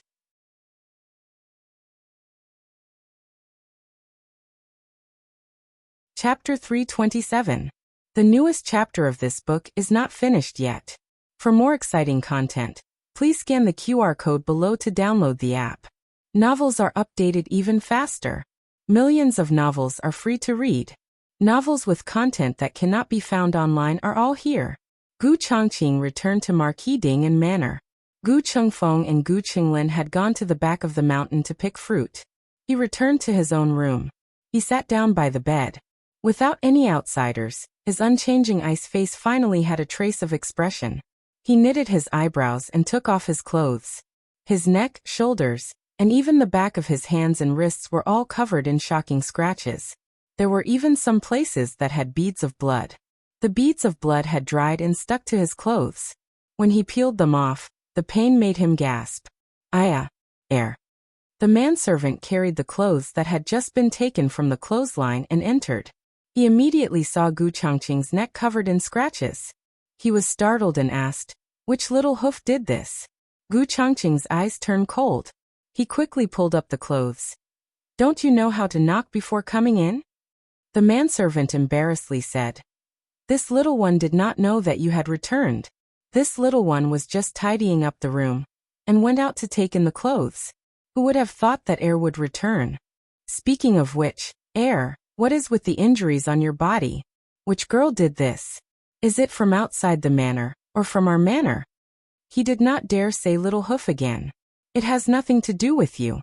Gu Chongqing calmly stood up and hung the sword at his waist on the rack. "Oh." The manservant came to the bedside and folded the clothes one by one. The ones that did not need to be folded were hung up in the cabinet. "Why is it a woman?" Gu Chongqing suddenly spoke. The manservant said, "Does this even need to be said? It's obvious that it makes people scratch. Which man has fingernails?" Gu Chongqing's eyes moved. Don't speak nonsense. The manservant muttered. If heir does not allow this little one to speak, then this little one will not speak. Gu Chongqing stood in front of the sword rack. The places where he had been scratched were aching. It was different from the sharp and direct pain of a sword wound. This kind of pain was strange and unfamiliar. Gu Chongqing closed his eyes as the image of her in the carriage flashed through his mind. The servant's eyes flashed as he asked cautiously, But heir, why did you suddenly think it through? Gu Chongqing was puzzled. What do you mean? Why did you suddenly think it through? The manservant smiled embarrassedly. I won't hide it from you. You haven't been close to women all these years. You don't even have a maid in your courtyard, and you don't want to talk about marriage. We are all guessing. Do you like men? Gu Chongqing's face darkened. Get out. The servant shuddered and left resentfully. Then he went to inform the old duke and old Madame Gu that his heir was enlightened. His heir touched a woman. After several hours of treatment, Royal Prince Anne's injuries finally stabilized at night. After watching him drink his medicine, the manor doctor retreated. Imperial tutor Zhuang came to Royal Prince Anne's room. His expression was not very good. The two did not speak and the atmosphere was heavy. Imperial tutor Zhuang said, I'll ask you one last time. Did you really do it? Royal Prince Anne said, It was me. No matter how many times grandfather asks, the answer will be the same. Imperial tutor Zhuang hated iron for not becoming steel. This grandson was his most important junior. He had placed the hopes of the Zhuang family's prosperity for the next 100 years on him. However, he destroyed his own future and made such a mistake. He suppressed his anger and said in a heavy voice, The girl you took advantage of today is not some random girl from a small family on the streets. She can't be dismissed with a sum of money or a bit of power. That is the daughter of the Marquis of Ding and Fu. Even if she is an adopted daughter, she is still on the family tree. Not to mention, the old Marquis of Ding and Gu Chongqing are both highly regarded by the emperor. You can't not acknowledge this debt. You need to give her a status. Royal Prince An weakly lay on the bed. His heart was like dead ashes as he said, As grandfather arranges. Either way, it wasn't her. What difference did it make if he married Miss Yuan or Miss Gu? The next day, Imperial tutor Zhuang sent a housekeeper to the Marquis of Ding and Fu to explain his intentions to the old Marquis and old Madame Gu. My master has said that he is willing to let the royal prince take Miss Gu as a secondary princess. Once these words were said, old Madame Gu was happy. With the Marquis of Ding and Fu's position in the capital, to be able to marry into the Zhuang family was them climbing up the social ladder. Even if it was the position of secondary princess, it would not be a disgrace to Gu Jinyu. The old Marquis's face sank. This is your Zhuang family's Ding and Fu's explanation. You are bullying the Marquis of Ding and Fu because they no longer have the Gu family army and no military power. So you can humiliate them as you wish. The housekeeper faintly smiled. What is old Marquis Gu saying? The imperial tutor does not have any intentions of disrespecting the Marquis of Ding and Fu. It's just that the news in the capital has already spread. This Miss Gu is not the flesh and blood of Marquis Gu and Marquis Madam. She was brought into the Marquis Fu by mistake. Forgive me for speaking bluntly, but my family's young master was personally conferred the title of royal prince by the emperor. He was a hostage in the country of Qin for 10 years on behalf of the crown prince, and made great contributions to the country of Zhao. How could his official wife be someone that a peasant girl from the countryside could hold the position? Not to mention that not long ago, Miss Gu caused a great disaster. I heard that Miss Gu first falsely claimed the credit for the bellows, and then stole the credit for the mortar. Furthermore, she secretly modified the bellows, harming countless craftsmen from the Ministry of Works, and causing great losses to the Ministry of Works. To say something disgraceful, Miss Gu and the Marquis of Ding and Fu's heir are not related by blood. Then, is old Marquis willing to allow the heir to take a woman with Miss Gu's character as his official wife? How could that wicked girl be worthy of Chongqing? Old Madame Gu could not hold back her anger as she opened her mouth. Just as she finished speaking, she received an icy gaze from the old Marquis.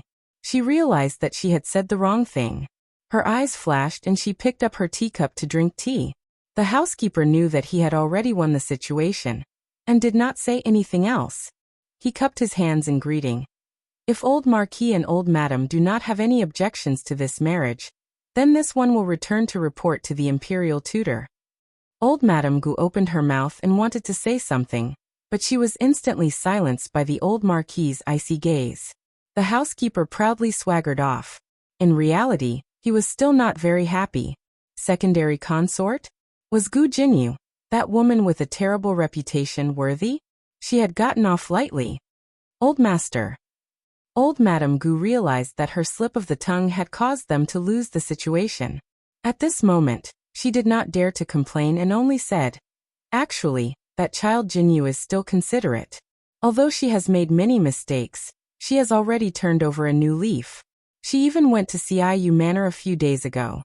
With Old Master and Imperial Concubine Shu supporting her, I think that even if she is a secondary consort, the Zhuang family will not mistreat her." But the old Marquis could not accept the status of a secondary consort. He had never thought of using his own child to climb up the social ladder, but he had a principle. The Gu family's daughter would rather marry a commoner as a wife than marry into a noble family as a concubine. A secondary consort sounded more noble than a concubine, but she was not the main wife after all. The old Marquis went to Gu Jinyu's courtyard. Gu Jinyu was recuperating in her room. Her face was pale and she looked haggard. The old Marquis asked her, "Let me ask you, if I can suppress this matter, are you willing to marry someone else?" Gu Jinyu knelt down in front of the old Marquis and said with reddened eyes, "Jinyu and the Duke have already had physical contact. How can I still have the face to marry someone else? If the Zhuang family does not admit it, Jinyu can go to the nunnery and become a nun." The old Marquis frowned and sighed. No matter how much he did not dote on her, he would not let anyone trample on the reputation of the Marquis's family. Moreover, this matter was the Zhuang family's fault. They had bullied her, but did not want to take responsibility. Instead, they forced the Gu family's daughter to become a nun in the nunnery. The old Marquis immediately went to the palace, but was told that the emperor had left with eunuch He. "When will His Majesty return?" The old Marquis asked eunuch Wei at the entrance of the palace. Eunuch Wei said, "This servant is not sure. Does the old Marquis have an urgent matter to discuss with His Majesty?" It was indeed urgent. The old Marquis was worried that Grand Tutor Zhuang would inform Empress Dowager Zhuang in advance, and have her issue an imperial edict to make Gu Jinyu a secondary consort. Then it would be too late to say anything. The old Marquis said, "There is indeed an urgent matter." "Ah." Eunuch Wei thought for a moment and said, "This servant cannot tell you where His Majesty is. If the old Marquis trusts this servant is willing to convey the message on behalf of the old Marquis." This was the only way. The old Marquis cupped his hands. "Thank you for your trouble, Eunuch Wei."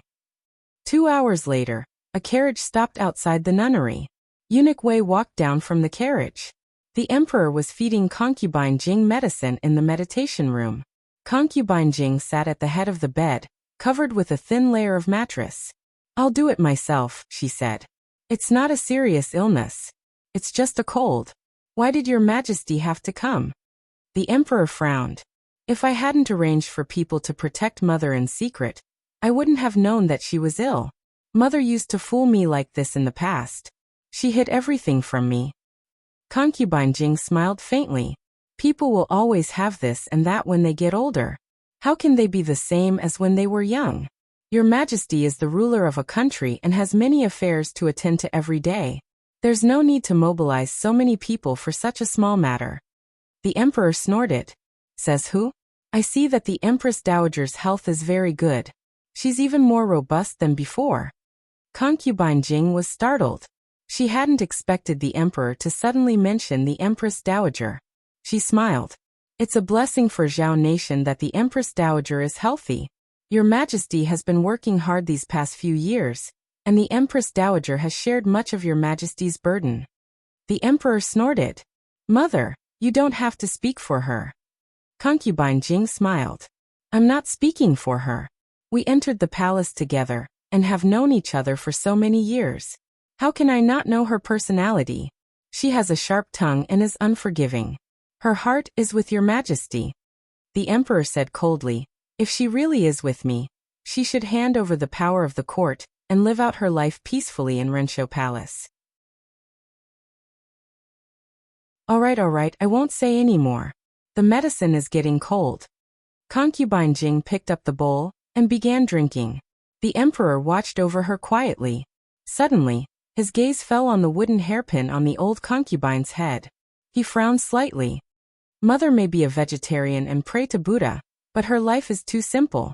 She doesn't even have a decent hairpin. Unlike the Empress Dowager, who wears a high hat and wide belt and is surrounded by pearls and jade, she's extremely extravagant. Concubine Jing opened her mouth, but stopped in the end. She continued drinking the medicine. The emperor glanced at the bare table and asked Nanny Kai, who was waiting on the side, "Are there no candied fruits in the room?" Nanny Kai smiled awkwardly. Grand Imperial Concubine doesn't eat that.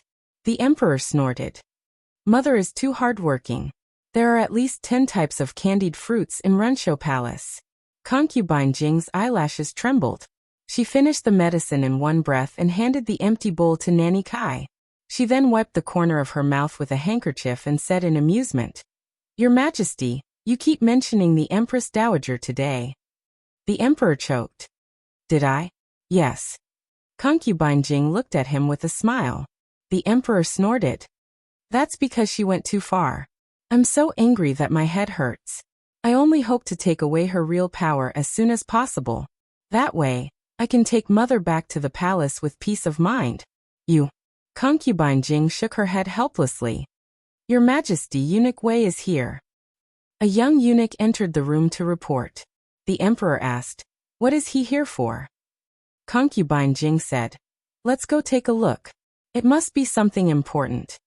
The emperor returned after half an hour with a serious expression. "What is it, Your Majesty?" Concubine Jing sat on the bed and asked. The emperor had always told Concubine Jing everything he knew. He sighed and said, "Gu Chao came to ask for an imperial edict. He wants me to appoint a marriage between his granddaughter and royal prince," and Concubine Jing was startled. Old Marquis Dingen? Why would he marry into the Zhuang family? The two families were loyal to different camps. Although they weren't at odds with each other, the marriage wasn't their first choice. The emperor said helplessly, "Royal Prince and took advantage of Miss Gu, but he didn't want to give her the position of princess consort. Gu Chao isn't after fame or power, but he couldn't take it lying down." He felt that the Zhuang family had gone too far, and didn't apologize at all. Concubine Jing was silent for a while.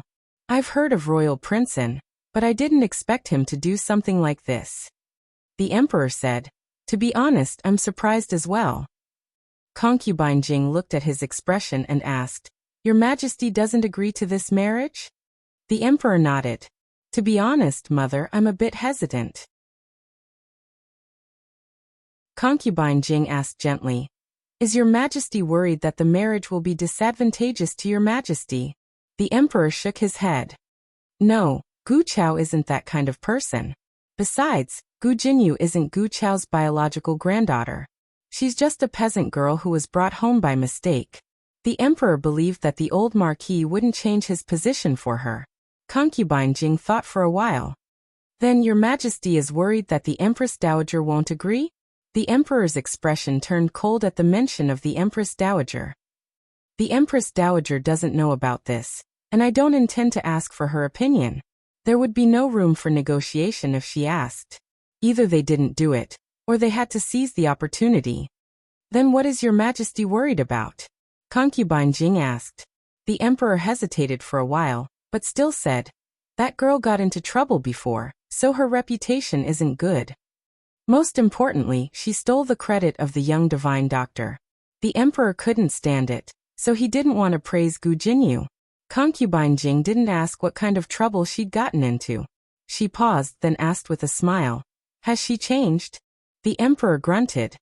"I heard that she's turned over a new leaf. She even went to Ci Yozhuang behind her family's back, and took care of the children there without complaint. She even fainted from exhaustion." Concubine Jing smiled warmly. "Your Majesty, it's great to know one's mistakes and mend them. Besides, the old Marquis of Ding, and has worked hard and performed a great service. He didn't hesitate to dismiss the Gu army and bear the infamy. If your majesty can't even agree to such a small request, it'll be too disappointing for the old Marquis. The emperor thought about it carefully. The old Marquis had indeed never asked him for anything. It would be a bit unkind of him to turn him down when he finally opened his mouth. Concubine Jing continued. Speaking of which, the old Marquis saved my life back then. There was such a thing? The emperor looked at Concubine Jing in astonishment. Concubine Jing lowered her head and smiled self-deprecatingly. That was before I entered the palace. I went to the temple to burn incense, and encountered mounted bandits on my way back. Fortunately, the old Marquis helped me chase them away. Otherwise, I might have lost my life in the wilderness. The emperor said in a daze. I've never heard mother mention it. Concubine Jing looked at him with a smile. At that time, I was selected as a concubine and wasn't allowed to leave the residence. I snuck out. It's all because I was young and naughty. The emperor was enlightened. I see. He pondered for a moment, then said, I'll give the old Marquis request some thought. Concubine Jing nodded with a smile. The emperor and Concubine Jing chatted for a while before Eunuch He came in and urged, Your Majesty, it's time to return to the palace. Concubine Jing looked at the dark sky, a trace of reluctance flashing through her eyes. She patted the emperor's hand. Your Majesty, let's return to the palace. The emperor sighed and said to Eunuch He, Where's the safety talisman I asked you to ask for? Eunuch He quickly took out a brocade box from his sleeve and handed it to the emperor. I got it. It was blessed by Abbot Liao Yuan. Concubine Jing looked at the safety talisman that seemed to emit endless Buddhist aura. This is, the emperor said. It's for the Empress Dowager.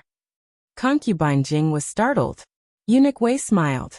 The Empress Dowager didn't sleep a night because she took care of your Majesty and fell ill from exhaustion.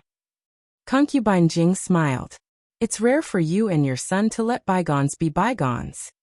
The emperor looked at Concubine Jing and said, Mother is my mother.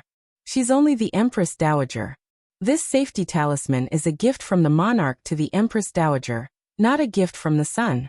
Moreover, I can't hide my whereabouts from her. Instead of letting her make trouble for mother, it's better for me to tell her that I'm here to ask for a safety talisman for her, and to visit mother. Concubine Jing smiled helplessly.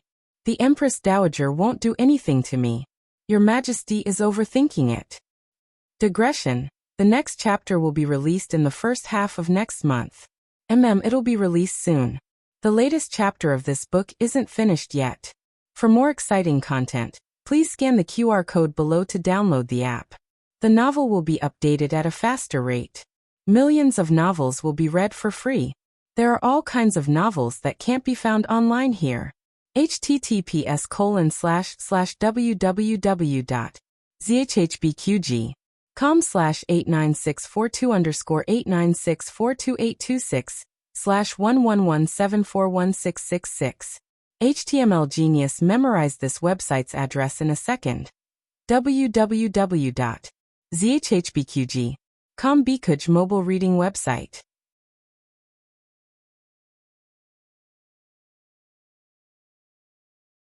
Chapter 328.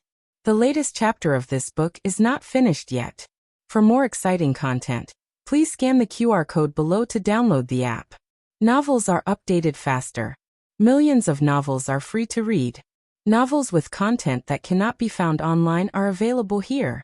In the evening, the Imperial College and Qinghe Academy ended school. Gu Shaoshun went to Nanxiang to learn from Master Lu. Gu Yan asked for a leave of absence because he was not feeling well. Of course, he was not really feeling unwell. He deliberately asked for a leave of absence to carry out the plan of the anti-brother-in-law Justice Alliance with little Jing Kong. Why hasn't the little monk come back yet? Gu Yan paced back and forth in the courtyard. Yao Shi found it funny and asked, You don't feel unwell anymore? Gu Yan coughed softly. I'm getting some fresh air. I feel much better now. Yao Shi knew that he deliberately skipped class, but she did not say anything because of his physical condition. Yao Shi was getting older. Gu Yan did not feel hot. but she was so hot that she was sweating.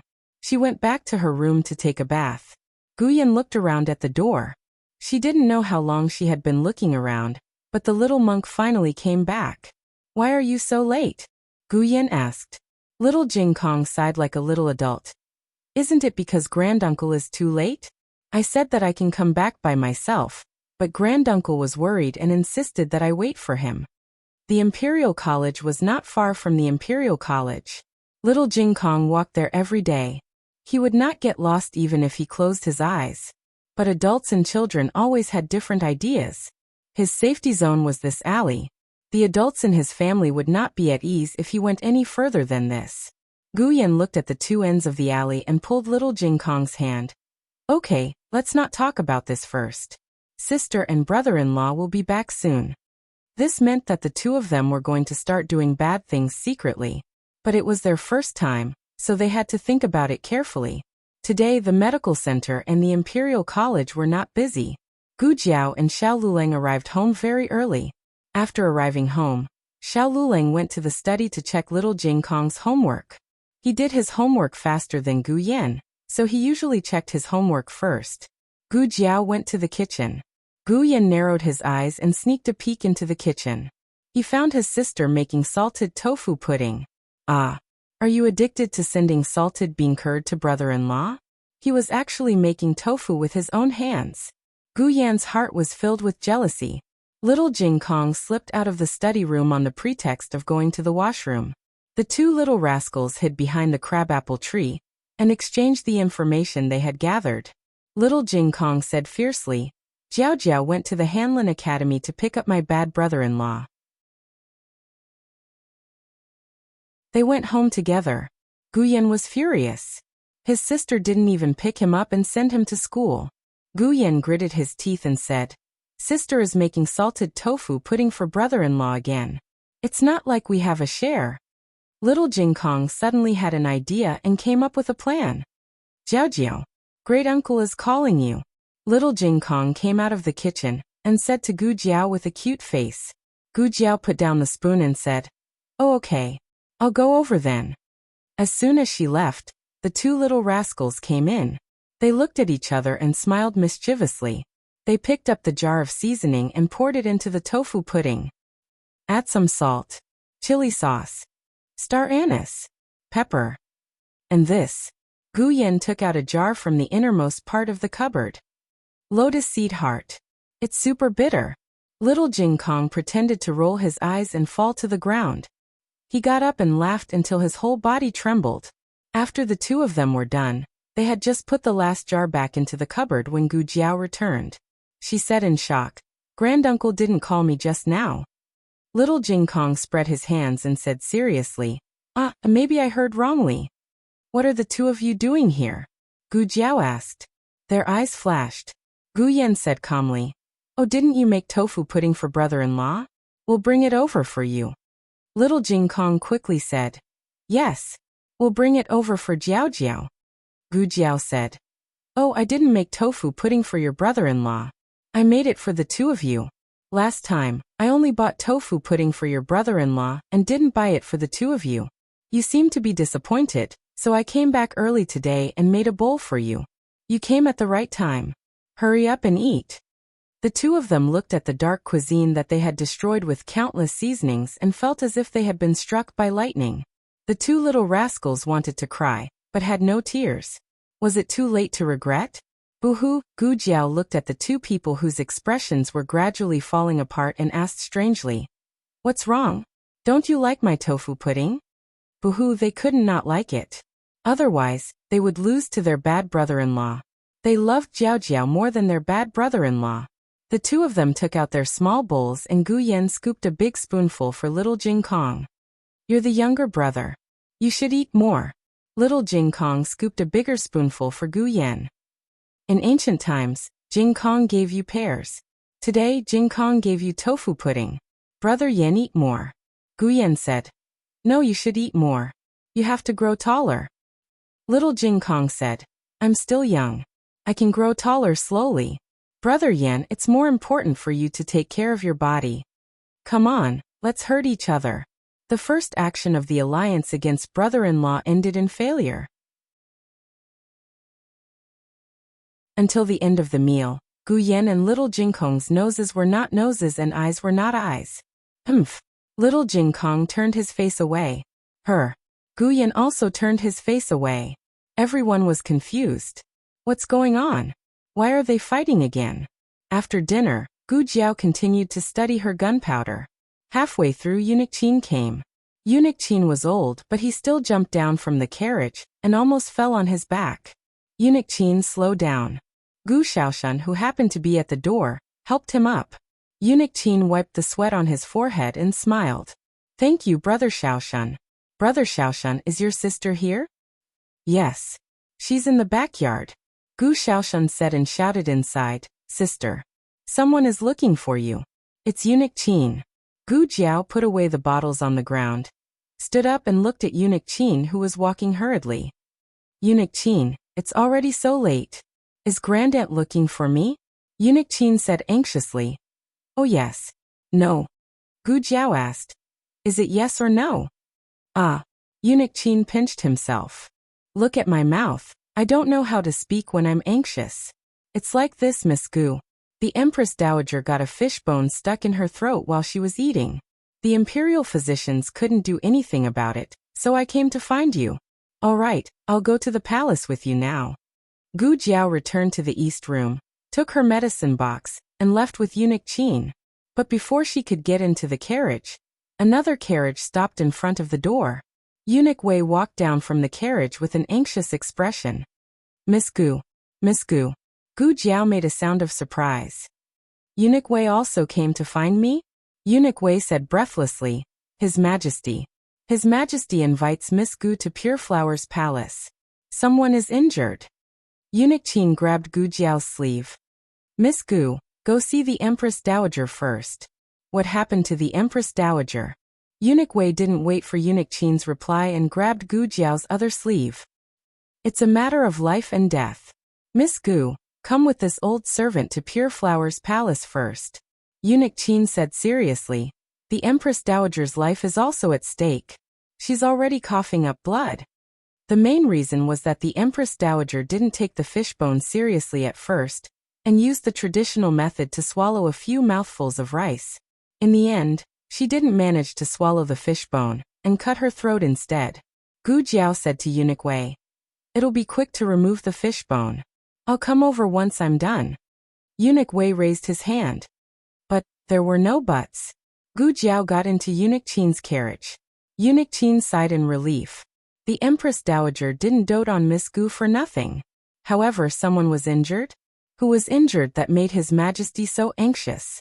The two of them went to Renshou Palace. Empress Dowager Zhuang was in great pain. There was something stuck in her throat, and it hurt when she swallowed.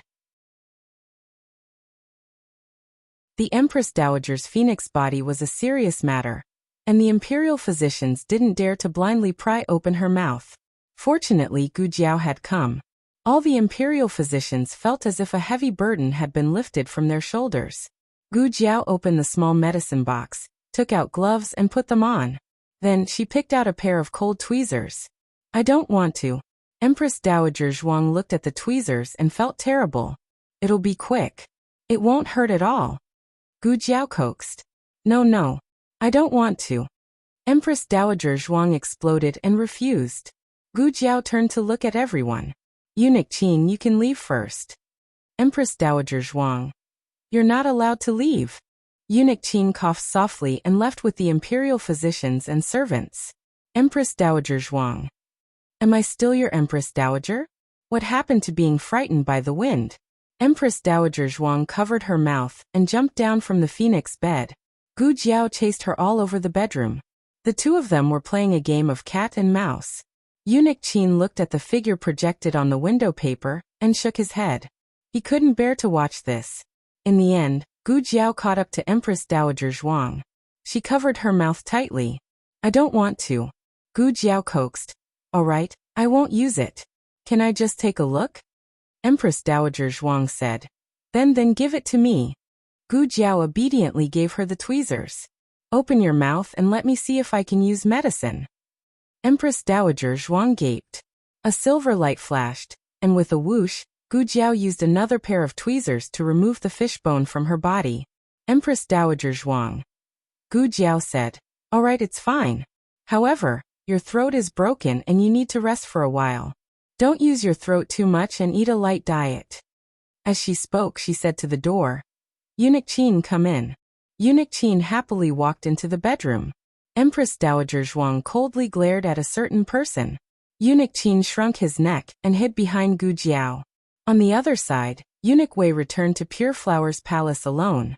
He was the only one with the emperor, so he couldn't help but become angry. "What happened? Where's the little divine doctor? Didn't we tell you to invite her here no matter what?" Eunuch Wei said embarrassedly. "This servant went to invite her, but the little divine doctor," the emperor coldly said.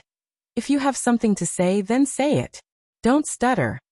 Eunuch Wei steeled his heart and said, "The Empress Dowager is also sick." The little divine doctor was called away by Eunuch Qin. The emperor laughed mockingly. He slammed his fist on the table and sneered. "Didn't she recover from her cold long ago? When we went to give her the protective talisman, she was still hale and hearty. How did she become sick so quickly that she needed to call a doctor? Are there no imperial physicians in the palace?" Eunuch Wei thought for a moment. I heard it was an accident. A fishbone got stuck." The emperor's smile became even more mocking. Last time, she was so sick that she couldn't bear to tell the little divine doctor. Now, she called the little divine doctor to the palace for a mere fishbone. Do you think she did it on purpose? Does she know? "Your Majesty." Eunuch Wei didn't know how to respond. The emperor clenched his fists. "Fine, since she did it once, then don't blame us for returning the favor." "Your Majesty, Miss Gu has arrived," the eunuch outside the door reported. The emperor gave Eunuch Wei a look. Eunuch Wei understood and personally went to Pure Flower's palace to welcome Gu Jiao in. Gu Jiao only knew that someone in Pure Flower's palace was injured, but she didn't know who it was.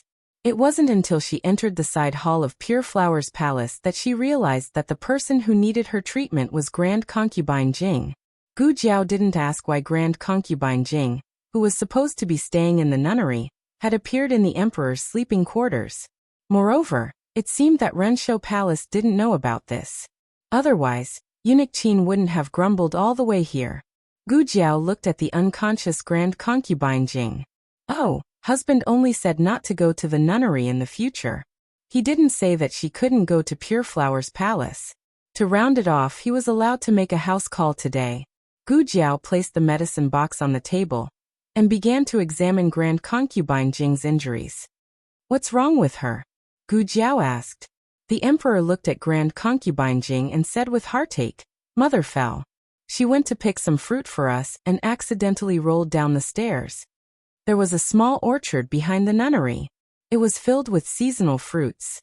Grand Concubine Jing would pick some of the fruits and have them sent to the emperor's palace every season."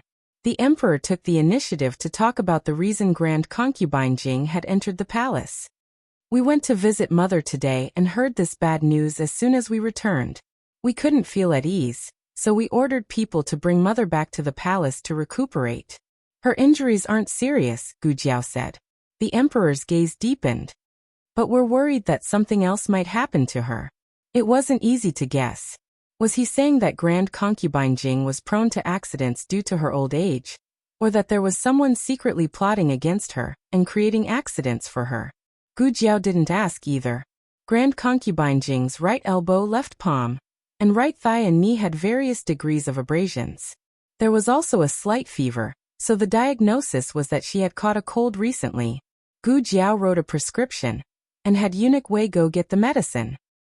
"Brew one medicine a day, once in the morning and once in the evening, and take it after meals. As for her injuries, just apply some of the medicine from the Imperial Physician Bureau. It doesn't matter if you don't apply it." Gu Jiao was about to pack up and leave when the emperor suddenly smiled bitterly. "We thought we were keeping it a secret." In the end, he had overestimated his own strength and underestimated the spy from Renshou Palace. Gu Jiao paused. "The Empress Dowager doesn't know." "Heh, the emperor sneered. Why would she feign illness at a time like this? Fortunately, Mother Jing's injuries aren't serious. What if they were? With this delay, concubine Jing's mother might even lose her life. To think that he had been moved by her taking care of him for an entire night. But now, it seemed that it was just a tactic she used to win people over. She was still as stubborn as ever. The Empress Dowager isn't feigning illness. Gu Jiao pointed at Grand Concubine Jing on the bed. The Empress Dowager's condition is more serious than hers. If she's feigning illness, why isn't she the one feigning illness? Gu Jiao wasn't questioning Grand Concubine Jing, but merely providing evidence to refute the emperor. The emperor became agitated. How could Mother Jing be feigning illness? She's injured to this extent. You saw it with your own eyes. How could it be fake? Gu Jiao wasn't intimidated by the emperor's anger. She stared at him and said stubbornly, I saw the Empress Dowager with my own eyes as well. The emperor's gaze turned even colder. The entire side chamber fell silent. Eunuch Wei, who was serving on the side, held his breath and didn't even dare to breathe loudly. Miss Gu was too bold. Wasn't she afraid of being punished by His Majesty for speaking like this? The emperor was indeed so angered by Gu Jiao that he almost questioned Gu Jiao, but he managed to restrain himself in the end. He turned around and said coldly, Withdraw. Don't appear in front of us for the next few days. Gu Jiao said indifferently, That's perfect. I was also planning to tell His Majesty that I won't be coming to Pure Flower's palace in the future. If anyone in Pure Flower's palace is sick, please go find a physician or imperial physician yourself. Don't come find me. The emperor abruptly turned around to look at her. You. Humph. Gu Jiao closed the lid of the medicine box and left with the medicine box without looking back. The emperor was so angry that his face turned green.